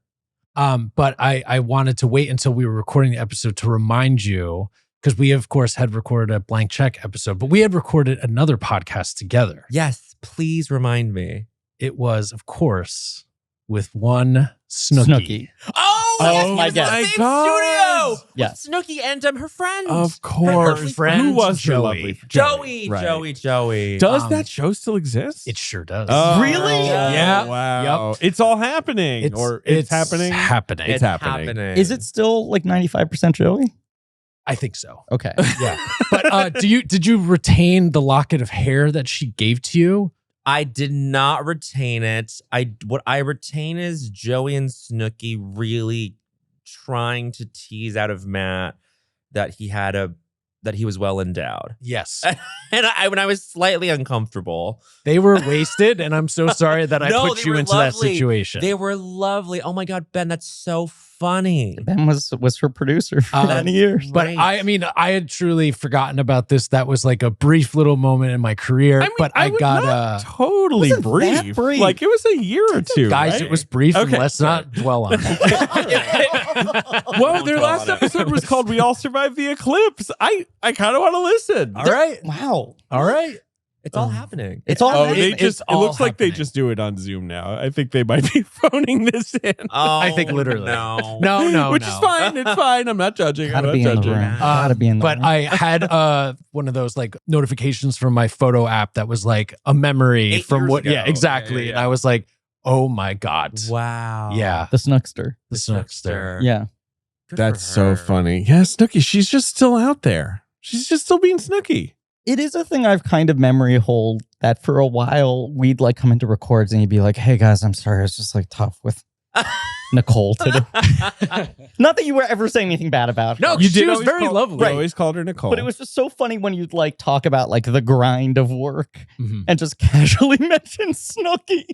This is what we do This now. is what we do. Speaking of, though, just idols who had weird celebrity arcs, Yeah. Snooki. Yeah. Like, yeah. Yeah, I mean, Anyway. anytime anyone asks me what it was like to work with her, I'm like, can you imagine being in your early 20s, Right. becoming world famous for being For, like- punched in the face. for, like, for yeah, being a punched in the year. face and Yeah. kind of being a drunken mess? Yes, Right, yes, yes. right. I think she turned out great and is Yeah, such a of great course. mom and a great person. Absolutely. That show had run for whatever, had been on for like 4 or 5 episodes, I think, when the punch happened. Yes. And my friend Derek and I, my roommate at the time, we were like, have you heard that apparently Snooki gets punched on Jersey Shore? We got to watch this tonight. And we sit down and watched it. We had not watched any of the previous episodes, but it had the energy of the Sunday night where people were like, I think Obama's going to announce that they got Osama bin Laden. Right. It was the same time. But it was that feeling of like, the rumor is that she gets punched on the show tonight. I guess we have to watch this. And it was the only episode I ever watched. And you're right. It's like the show was big. The show was huge. And then her getting punched was like the moon landing. Uh-huh. Where it was like all of culture has stopped. I mean, it was really like one of the first huge reality shows. Yes. of that Of that era. sort of framework The third or whatever. wave Right. or- Yeah. It's like Yeah. there's the real world and then there's like sort of Big Brother. And I don't know. We could talk about But this this. is also, we live in this fucking era now Yeah. where like reality TV is such a big part of our culture, and it is television with like characters and narratives and season-long plots that are now more and more moving away from any sort of classic documentary framing. Really, like that was the thing when like The Hills started, right? Where people were right. like, oh, they're just like shooting it and cutting it like it's a scripted show. Right. They're not giving you the conventions. It's not like these are stationary cameras in a house and they're moving around them. Yeah, no, Right, for you sure. watch this, Yeah. you're like, is this the lowest budget TV Right. drama of all time, or are these real Uh-huh. people? And now we're like deep into like 20 years into narratives of people like Snooki or Real Housewives, where you're like, they have been characters for more than a decade Yep, now, Yep. and you're trying to hold the difference between like, what are the plot lines on the shows they've been on, and how much of that is massage versus who they are as a real person? Well, yeah, because I think at least for Housewives, I don't. That's like my one little area of knowledge that I have with reality TV, and it's like these are people who, like, a lot of the pathology in their minds has to do with them believing that they are the people that are being shown on TV. Which is right. Yes, right. That's a good way of putting it. Yeah, like which is kind of makes your brain wrinkle. know, like and the more it's you like- think it's- about it's- it. it's It's not good for stressful. anybody. Right. But it reflects onto culture. Like it's all Yeah. the stuff Yes, this movie is sort of talking about too. Like, you're lucky if you have a moment like this in the movie where you break and you go, Yeah. I need to claim myself back from this like crazy apparatus that is trying to consume me. Right. The thing that's Because precious. a lot of people get too far Yes, in, they yes. can never pull out. The many things that are prescient about Perfect Blue. One of Mhm. them is like, right, her ultimate motivation as a fan is like, she's like, I own your image more than you do. Mhm. Right. Like, I think you should be like this. You should be a dress wearing Your idol. idea now, you belong shouldn't be to us. doing Yeah, like yeah. cheesecakey photo Right. shoots. Right. Like, and so that, I mean, the Scream movie where that is the ultimate real, you know, like it's basically like a Redditor villain, right? Like a sort of like, no, I'm the fan and I'm in control of what you're supposed to be like. It feels so ahead of its time, but it is like like a kind of a classic Hollywood story too, I guess. Like there's like lots of versions of like the fan gone mad in like pop culture history, Yeah, right? yeah, like yeah. that's like a trope. Would your manager try to kill you, Griff? Would mine? Yeah. When I don't respond to emails. I'll try to kill Are him. you passing on this or not? The whole sequence with Rumi / real Mima, Yeah. where it's like this like ersatz room that she's created. Mhm. She's in the dress. Yeah. You see her as she is, but you also see the kind of her projection of herself. It's so skillfully done. Right, 'Cause at switches first between you're like, them. why is her body changed? But her face is the same. So Right. you think it's some sort of hallucination. And then you see the different face. And then you see in the same shot the mirror. Right. Uh-huh. It's just very elegantly Very good. done. Then there's just a chase really like through the city, and it ends with this. It's on the nose, but it's great. A mirror, it saves her. Like she pushes her onto a mirror. No, she falls herself. You're right. She falls while herself. reaching. Yeah. Right? Yeah. She drops. What does she drop? The wig. Yes. Yes, the wig. yeah. Right. Yes. She has to Yes. be herself. Yes. It is right. She gets so freaked out by losing the illusion of the character that she basically impales herself on a mirror rather than reveal her real self. as Right. you say. Trips, like sees her reflection with the hair gone, and then is completely literally destabilized by that, and then falls. Yeah. And then goes into the street, has reassumed the wig, Mhm. sees the truck lights coming at her, and like shifts into like has the Spotlight. blood on her face. Yeah. Right. Like there's a spotlight on her. Yeah. I love that shot. That It's like so- smears the blood. Oh, It's so good. So It good. is. That's like one of the classic images of this movie. I feel Right. like. Yeah. It's on Letterboxd. It's the So, header yeah, image. as it should be. As it should be. Can we talk about the poster though? Like, what do we think the poster is about? Because it is not really an image from the actual movie. It is not. No, the you mean the sort of classic, like you say, college poster of her like lying on her back, right? Uh-huh. Yeah. Well, what does Perfect Blue mean to you? I mean, right? Question number Cohn one. doesn't even know. No, he doesn't really know. I mean, like, I don't think. Except that's like just sort of that vague notion of like, oh, you know, fandom is Perfect Blue, like, Yeah, you know. yeah.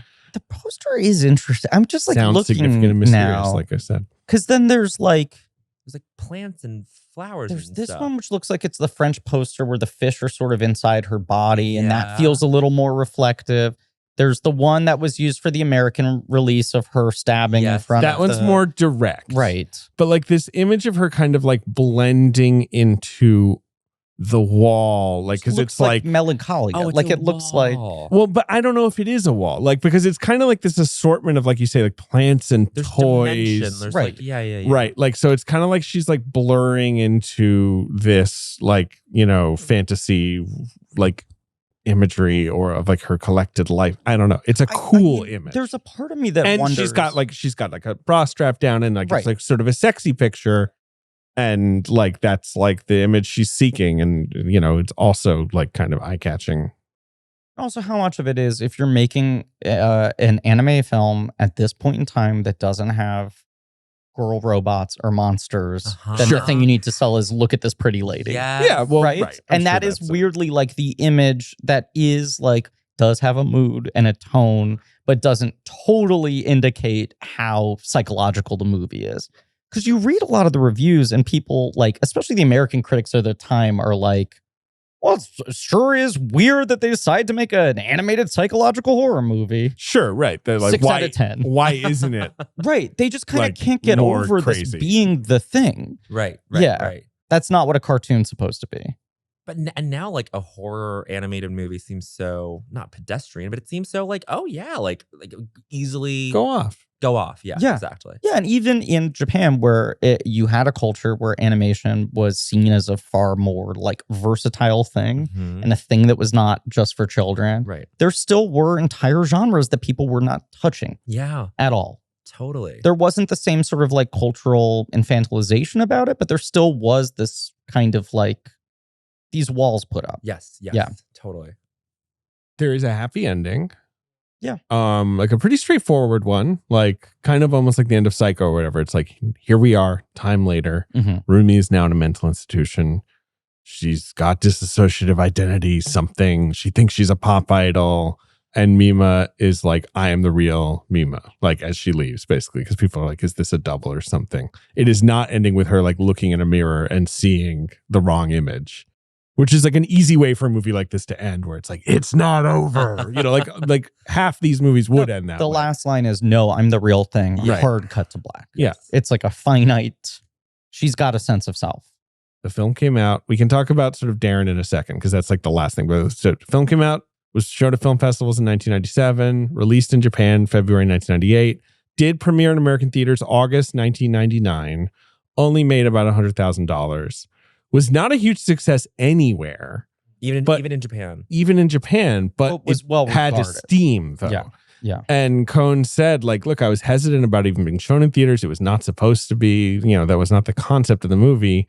But I was perplexed to find that people really liked it, essentially. Like, he feels embarrassed by it a little bit. He's kind of like, this is my amateurish first effort. Like, there's a lot of stuff I wouldn't do. But, you know, it's obviously a masterpiece. Yeah, it was also, it was so cheap and was built into this like OVA model where it was basically designed where it could not lose money. So even though it wasn't highly successful, the fact that it was so well regarded immediately gave him like, well, people want to keep giving you money. I was going to say blank check, but he wasn't quite at blank check status. But it was like, we're writing checks for you. Yeah. And I think even there are like quotes in the dossier from his producers who were just like, the mere fact that this thing was getting into festivals was very bizarre. Yeah. Because this was not the track it was ever intended for. So even if it's not winning huge awards or really crossing over with the public, the fact that it was just taken seriously. That was starting to write the checks a little bit. Made everyone have to take him seriously as a filmmaker. Yeah. Right. I was curious. You guys don't think he is blank check status? I think he did get there. I think Paprika's pretty blank checky. That's like, the it's one. Pretty good. Yeah. I mean, and he would have only had to been able to do more had he not died young. We've certainly got over time elastic with our definition of blank check in order to like broaden the types of people we can cover on the show, different types of careers and everything. I think he's blank checking in the sense that every movie he made feels like exactly what he wanted to make. Yeah. And I think the literal part of the check of how much money they're giving you is often the least interesting part, because even within a very small budget level at something designed to go straight to video, they let him throw out the original script, not really concern himself with the book, and make the thing he wanted to make. For sure. Yeah, he has a lot of esteem, like we said, like that helped. Darren Aronofsky. I will never know. Yeah. Loved this movie. Watched it fresh off of making Pi. There's lots of internet rumors that he optioned this film, but it appears he never actually did. But Requiem for a Dream, he does basically recreate a couple shots. Yeah. The bathtub. The bathtub scream is like the big thing. Right. The assault scene in the show within the show becomes the businessman show at the end of Requiem. Yes. Do they say that in that scene? I don't remember. Does someone say it like really quietly? With a gentle tone? Kon remarked on this. He said, look, he's supposedly a real fan of the movie, and I got to talk to him when he came here for Requiem for a Dream. Mm-hmm. And I asked him about the bathtub scream, like him basically using this, and he said it was an homage. And I think Kon was. It's hard to discern his tone in this interview. He's laughing, like where he's like, "Oh, no, homage to me," like, and Jennifer Connelly's doing that scene, and when I asked him, he said it's all an homage. I learned a lot. From now on, I'm not going to call it adaptation. It's an homage. It's full of homages, but whenever I make a film, I do find myself paying homage to films I really like. So there's like a sarcastic edge to that. Sure. Where he's kind of like, okay, buddy, thanks for the homage. Like, he basically just, but like, also doesn't seem like too venomous. Like, he's kind of like ribbing him. I think that's always irked me that I do think flattens the discourse is when I'll see people try to frame it this, and then also with Paprika and Inception is like, it is plagiarism. These guys stole it. And it's like, there are similarities, there are direct echoes and like homages, but it's not like Darren Aronofsky changed like the wording of 4 things. He took elements from it and he reused them pretty directly in his own films in different contexts, which a lot of filmmakers do. Many people who are valorized. I think it has stuck more as a conversation point with Kon because it's like, at the time that these movies were getting a lot of attention, these American films, these Western films that were like blowing up and using echoes of his work, his movies were still like kind of underseen. Right. He's a foreign filmmaker. Like it was like, it's not Tarantino riffing on a 70s movie he loves. It's like, this is 2 years later and is a guy taking a thing that most people wouldn't know and repurposing it in a way where people can assume it's his own. Like, I do not ascribe any malicious intent to it. I don't either now. But like back in like right as Inception came out, it was like I was one of those people who was like, "This is Paprika." Yeah, but now, right. With the passage of time, I've kind of softened on that. Yeah. Let's play the box office game. I don't know. Is there anything else to say about Perfect Blue? It's pretty great. It's pretty great, and it's direct, as we've said. Yes, it's short and blunt and beautifully done, but it is, it just happens to be like feel like one of the most influential films ever made. Yeah, it's another one of these first film things of like sometimes someone just makes a first movie that is like the cleanest, simplest version of their preoccupations. And they're never expanding in these territories for the rest of his career in great ways. But Perfect Blue is the simplest thing of like reality and fantasy bleeding together. Yeah. Right. And like reality and media, reality and technology, like all these. Right. What is it to be famous? What is it to have a public persona? Right. I mean, Millennium Actress is such. We'll talk about that next week, but like it's such a crazy counterpart to this movie because it really feels like him making the nice version of this movie. It's nice and romantic. Yes, like the sort of tragic, gentle, but it's 100% not trying to torture you. No, and who are you talking to about that? Our friend Hoi Tran Boy. Yes, our friend Hoi Tran was on that episode and was great. We've got great guests on this miniseries generally. Short miniseries, but it's a good 4 one. movies. Yeah. Well, then we're doing Paranoia Agent. That's true. Which I've never seen. Check it out, man. I'm watching it right now. Griffin, are you watching it? I'm watching. How many episodes? Like, I think 13, like 25-minute episodes. It's not too overwhelming. This is what I love about TV anime is that it's like it's great. You can just get it all done in like a week. I'm just popping one in a night. Nice. Like a little like allergy pill. Popping. Like a little disc or something. How do you this is how a do thing. I consume? Or no, sorry, were we gonna someone came up to me at the Atlantic once and was like, David, how do you take pills? And I was like, take one out.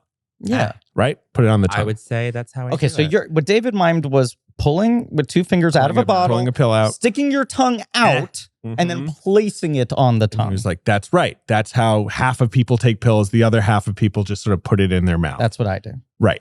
And he was like, and yet in movies, 100% of the time, people throw a pill into their mouth. Which is not something... Pop their head back. Yes. Which is not something that anyone does in real life. Do you agree with me that this is how it's usually shown in movies? And I was like, yes. And he was like, I'm writing a story about how insane this is. And he did. You can read it. It's really funny. I never thought about that. Yeah. But it was one of those classic things where he was like, how do you take a pill? I was like, Daniel, please. Like, what a boring question. And he was like, then why does no one in movies know how to do this? Wow. I think even the subtler variation of what he's talking about, because you just Let did him do this, like, kind of like. That's what I was going to say. Right. Flat palm, pour it on there, and then like smack your mouth. No, I assume the reason for this is partly like you don't actually want to swallow pills, like actual pills. I think it's also just actors want to put mustard on it. If you get a shot like that where you're like, and this setup, what do I do in this setup? You just take a pill and you have to do it 13 times. At some point, you start doing it a slightly different way to make it interesting. Right. Right. You're like, what's a little more visual? I guess so. But then the glass of water, but then the water drinking is sort of in the same range of motion where it's like they toss it back. I also feel like most actors play it like it's like, oh, it's hard to get down. Right. Like it's a struggle. Where it's like, yeah, I don't know. I remember in Angels in America, the HBO miniseries version of it, Justin Kirk puts all his pills on his tongue when he's like taking this like giant, symphony of medicine. Yeah. And you watch him do it, and then you're like, God, that looks so annoying. And like that's the point of the scene. Yeah. But it's like one of the only times I could think of like, yes, that's actually how people might take pills. Well, that's Mike Nichols for you. That's He gets right. He would drill down. As we all read in that book, Mark Harris's great book. I loved that book. That book was fantastic. So much. It was fantastic. Oh. Mike Nichols' infamous pill workshops. We'll do them one day on Blank Check. We will. I can't Certainly. believe, I mean, that's a long series. That's the whole thing. He's But one of those it's guys interesting. where we're like, what a classic arc. But anytime someone requires us to carve out half a year. It's a lot. Yeah, that is Yes. like literally 20 plus. Yeah, it's like 22 ends up being like close to 6 months. I think he got up there, right? It's 18 plus Guild Alive. Okay, so it's doable. It's like 5. All right. So, Griffin, this film did come out in August 1999. August 20th, 1999 in America. This is a month we've talked about so much. We have. A big box office Obviously, it's month. opening on like one screen for like $9,000. So it's not in our top 5. What is number 1, obviously? You know what number still 1 The is. Sixth Sense. The Sixth Sense. Yeah. The King of August 1999. Yeah, the reason we do the box office game. Right. So is this the weekend after Thomas Crown comes out or 2? This is 2 weeks after the Thomas Crown Affair comes out. Okay. Is Thomas Crown still in the 5? No. It's dropped to number 6. Wow. Number 2 at the box office. Sixth Sense number 1 in its 3rd week of release. Number 2 is a comedy. Great comedy. Something About Mary? Hollywood comedy. It's Bowfinger? Good guess. Bowfinger. Bowfinger was that late? Or is Yes. this is week 2? Week 2 of Bowfinger. Okay. Do you like Bowfinger? I've never seen Bowfinger. Wow. Bowen? Yeah. Put it on the list. Okay. Bowenfinger. You more might be like. calling yourself Bowenfinger Bowenfinger. by next Beyond the week. Life of Bowfinger's funny. Yeah. Okay, great. Bowfinger's great. Yeah. Very acidic, obviously. Number 3. Was just listening to the Big Picture Steve Martin Hall of Fame, where I feel like they were like, Bowfinger. And I'm like, I think Bowfinger's top Yeah, tier. maybe let's have 5 minutes on Bowfinger, please. Right. Yeah. Especially since he wrote it.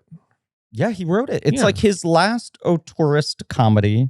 And I contend it's Eddie Murphy's best performance ever. Okay. And I don't Eddie say that Murphy's lightly. so funny in it. Got you, suckers. Yeah. Also, the funniest Scientology parody is in Bowfinger. Yeah. Yes. Mindhead? It makes fun of Mindhead. Bowfinger's also like Christine Baranski. Wow. Yeah, Baranski, Terrence Heather Stamp. Graham, Yeah. Terrence Stamp, Jamie Kennedy. Well, Our finest. All of our finest. jewels. Yeah. All right. Robert Downey Jr. Yeah, for like 5 minutes. Yeah, he's very good. Number 3, new this week, is a film we will one day cover on this podcast, Griffin. It's another comedy. Much like Bowfinger. I'm saying this. A film we will cover on this because podcast. it's a Frank Oz film. We'll do Frank Oz one day. Yeah. It's another comedy. It's new this week. Okay. Now, I've only seen this film once. In my memory, it's not very good. Okay. But we're going to cover it because Mickey an Blue actor is in it. Yes. Yeah. Mickey Blue Eyes. Have you seen Mickey Blue Eyes, Bowen? I've never seen Mickey Now, you Blue see, Eyes. Hugh Grant, he's English. But Right. what if he met a mafia gangster? Yes. Yes. Because he's marrying the mafia gangster's daughter. Right. Yes. That's the plot. Gene Triplehorn, of course, who just Gene- reeks Italian American. Gene Triplehorn, the most South Brooklyn lady in Hollywood. Now, Bowen, I believe she's from Tulsa. we are obsessed. And of course, David James I. Caan is Jewish. But Joe Vitarelli. We're obsessed with Joe Vitarelli, who you might remember played the role of Jelly in Analyze This and Analyze That. I've never seen Analyze This and Analyze Joe That. Vitarelli is David's this gonna guy. show you the picture. Here he is. Here he is. A real wrinkle face. He's one of these guys who became like an overnight success Hollywood character actor at like 45. Some guy. And people were like, what were you doing before that? And he's like, nothing I can tell you. No. Hey, don't ask the way. Hey, get off my back. What are you? The feds? And then has like a run of like 10 years of being like incredible character actor with that face and that vibe. But Analyze This and That are like the pinnacle of that. Yes. To the point where in the trailer for Analyze That, we've said this so many times, they do the like actor like call. De Niro, Crystal, Kudrow, Jelly. Oh, they name Jelly. His character. Yeah. Because they're like, everyone Jelly. loves this character. And but that he's played in across different films. Two movies. He's only in the Oh, Analyze, just but in but Analyze he's This and also in Mickey Blue Eyes as basically the same character. Playing basically Kind the of same Jelly. character. Yeah. So at one point, David and I decided to codify the Jelly trilogy. Right. Wow. As Analyze This, Analyze Mickey Blue That. Eyes, and Analyze That, where we're like, in our Galaxy Brown take, that's also a Jelly film.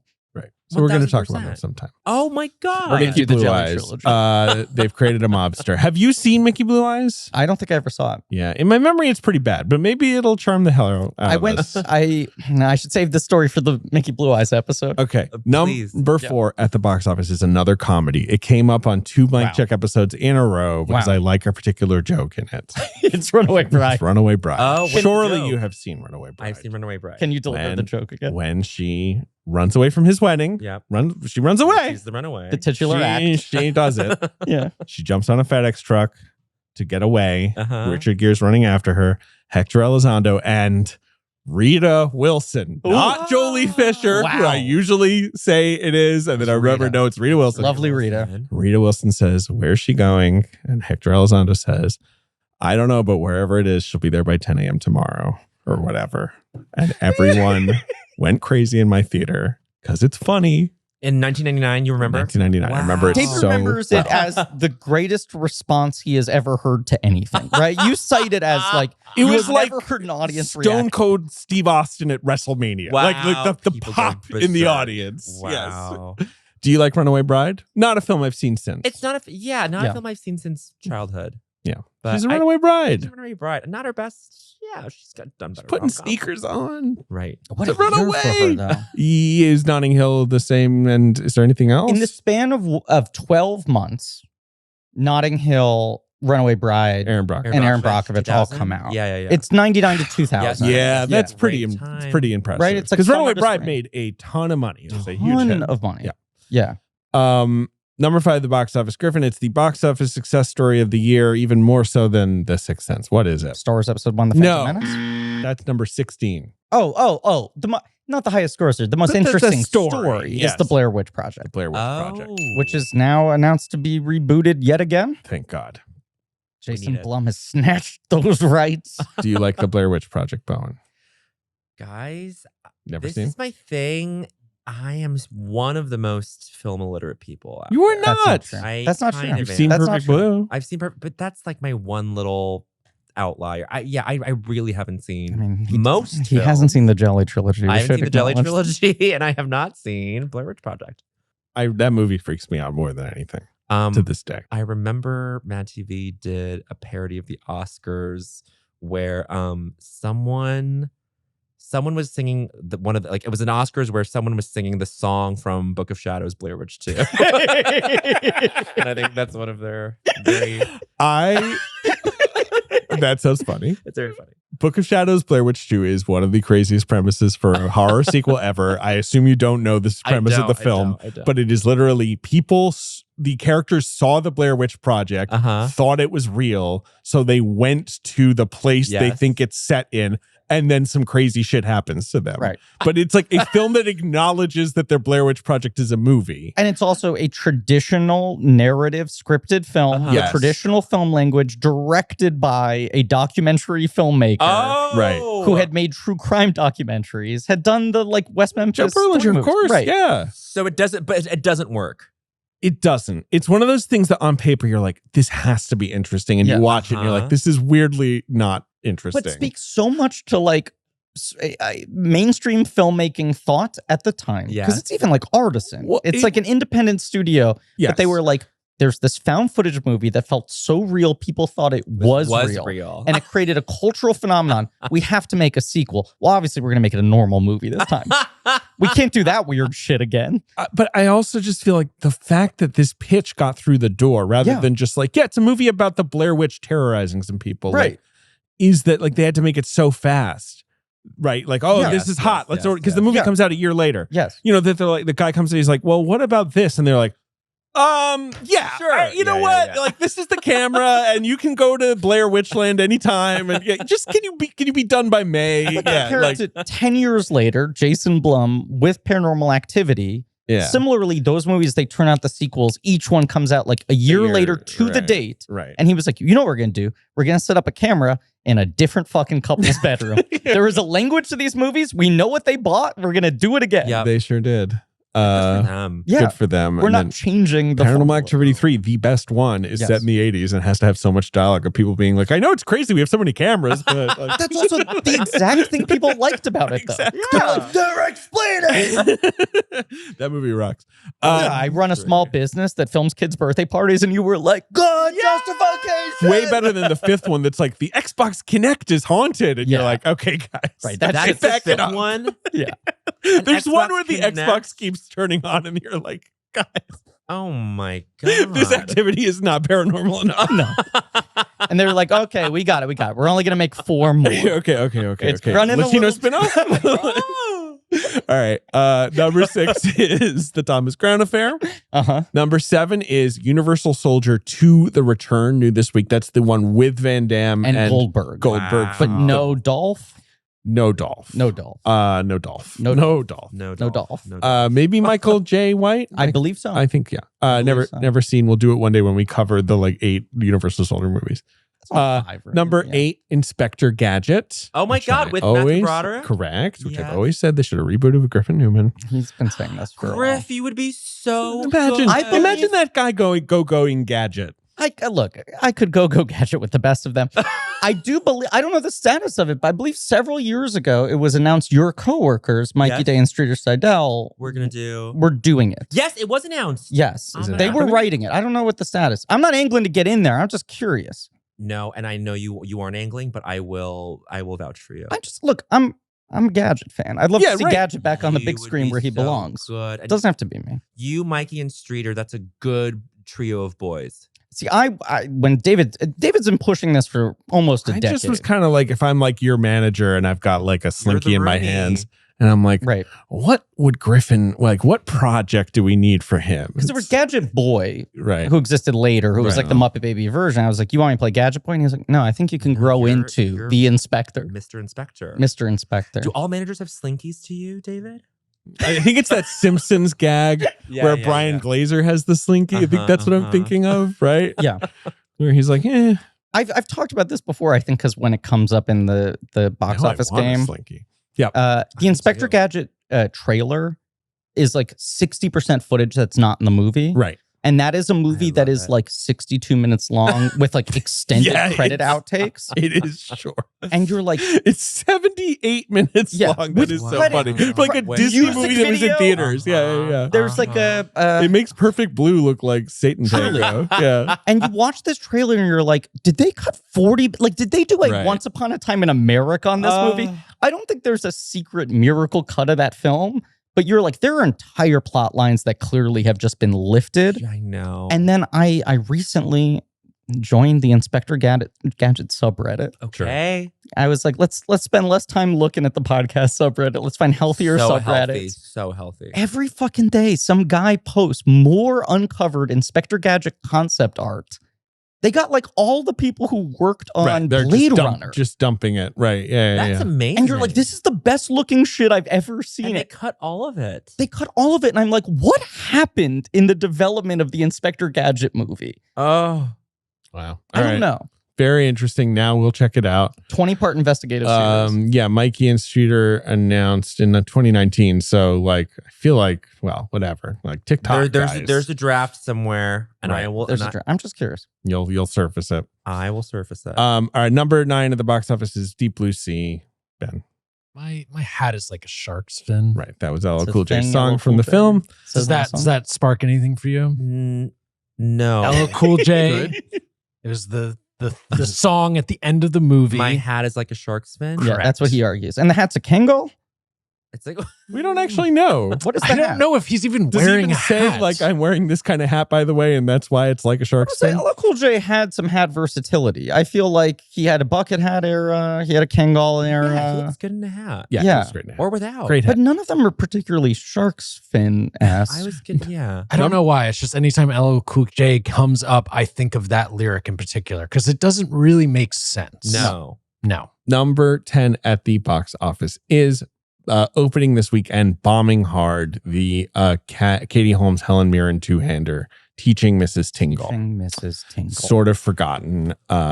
Is it a camp classic? That was a post-Columbine movie that they had to edit. I remember Yes. that. Like any movie with like violence against teachers, It there was was a lot of controversy going about. to be called Killing Mrs. Tingle, Right. and they retitled it. And then I think she now doesn't die at the end of the movie when it was released. Yeah, she just gets fired apparently. Right. Boring. And they neutered a lot of the violence. Barry Watson, That's a good question. Jeffrey of, Tambor. Is that a movie that has been reclaimed? I don't know. I 'Cause don't know I've if anyone's started checking to in with it. see some like internet discourse of people saying like, we can't reclaim every movie. No. Every single film is getting the case for why it was slept on. No. Let some movies be bad. Teaching Miss Tingle might be a movie that everyone is letting just be bad. Yes. And that's beautiful. Some Yeah. movies should just be bad, for sure. That's the box office game. That's our podcast, I Wow. think, right? We're done. Yeah. Let's get Oh, Bowen out thank of you here. so Thank you much. so much for having me back. What a true honor. Thank you. Everyone should listen for to coming on the show. Culturistas, but who isn't already listening? That's right. I will shout out the sub. Please, you two, please do not check it. Okay.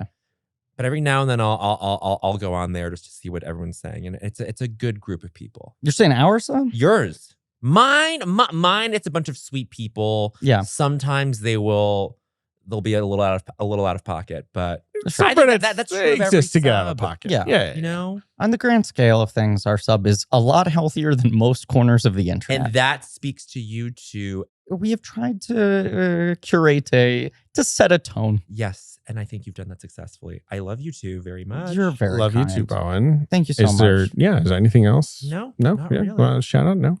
No shout outs. Okay, great. Have Matt Rogers back on. We will. We will. We will. He Both of you overdue. There was an episode we tried to have both of you on a couple years ago. Yeah, I can't remember what it was. where it didn't line up. I think maybe we were going to have you do Portrait of a Lady. Jane Campion movie? Yeah. Yes. There was something Right. like that. Oh my god! And then this came up, and now we have to find Yeah, a we'll solo get Matt episode back for on, Matt, but yeah. we'll have him on. We'll do any kind of movie, but we would love like a lesbian period drama for sure. Okay. All right. Yeah. We'll rustle something like that up. Yeah. Yeah. Maybe a Patreon series. I do love Ooh. lesbian period dramas. Could we like period? That's how Could they we? said it back Could we do? Period. Could we do a Patreon series on lesbian period dramas where people didn't get Oscar nominations? Yes, of course. We have to do that. That sounds great. Right. Just pull together a list for me. Cool. Bye. Thank you all for listening. Please remember to rate, review, and subscribe. Thank you to Marie Barty for helping to produce the show, Joe Bowen, Pat Reynolds for our artwork, Lane Montgomery and the Great American Novel for our theme song, JJ Birch for our research, AJ McKeon, Alex Barron for editing. AJ McKeon is also the production coordinator. You can go to blankcheckpod.com for links to some real nerdy shit, including our Patreon, Blank Check special features, where we are not yet doing lesbian period dramas, but we are doing the Ninja Turtles movies, which are very similar. And we'll be doing Paranoia Agent, as we said, coming up on that feed. Tune in next week for Millennium Actress. Yep. And as always, I will never murder someone I love. Good for you. Heard it here first. Keeping it all in though. I guess so.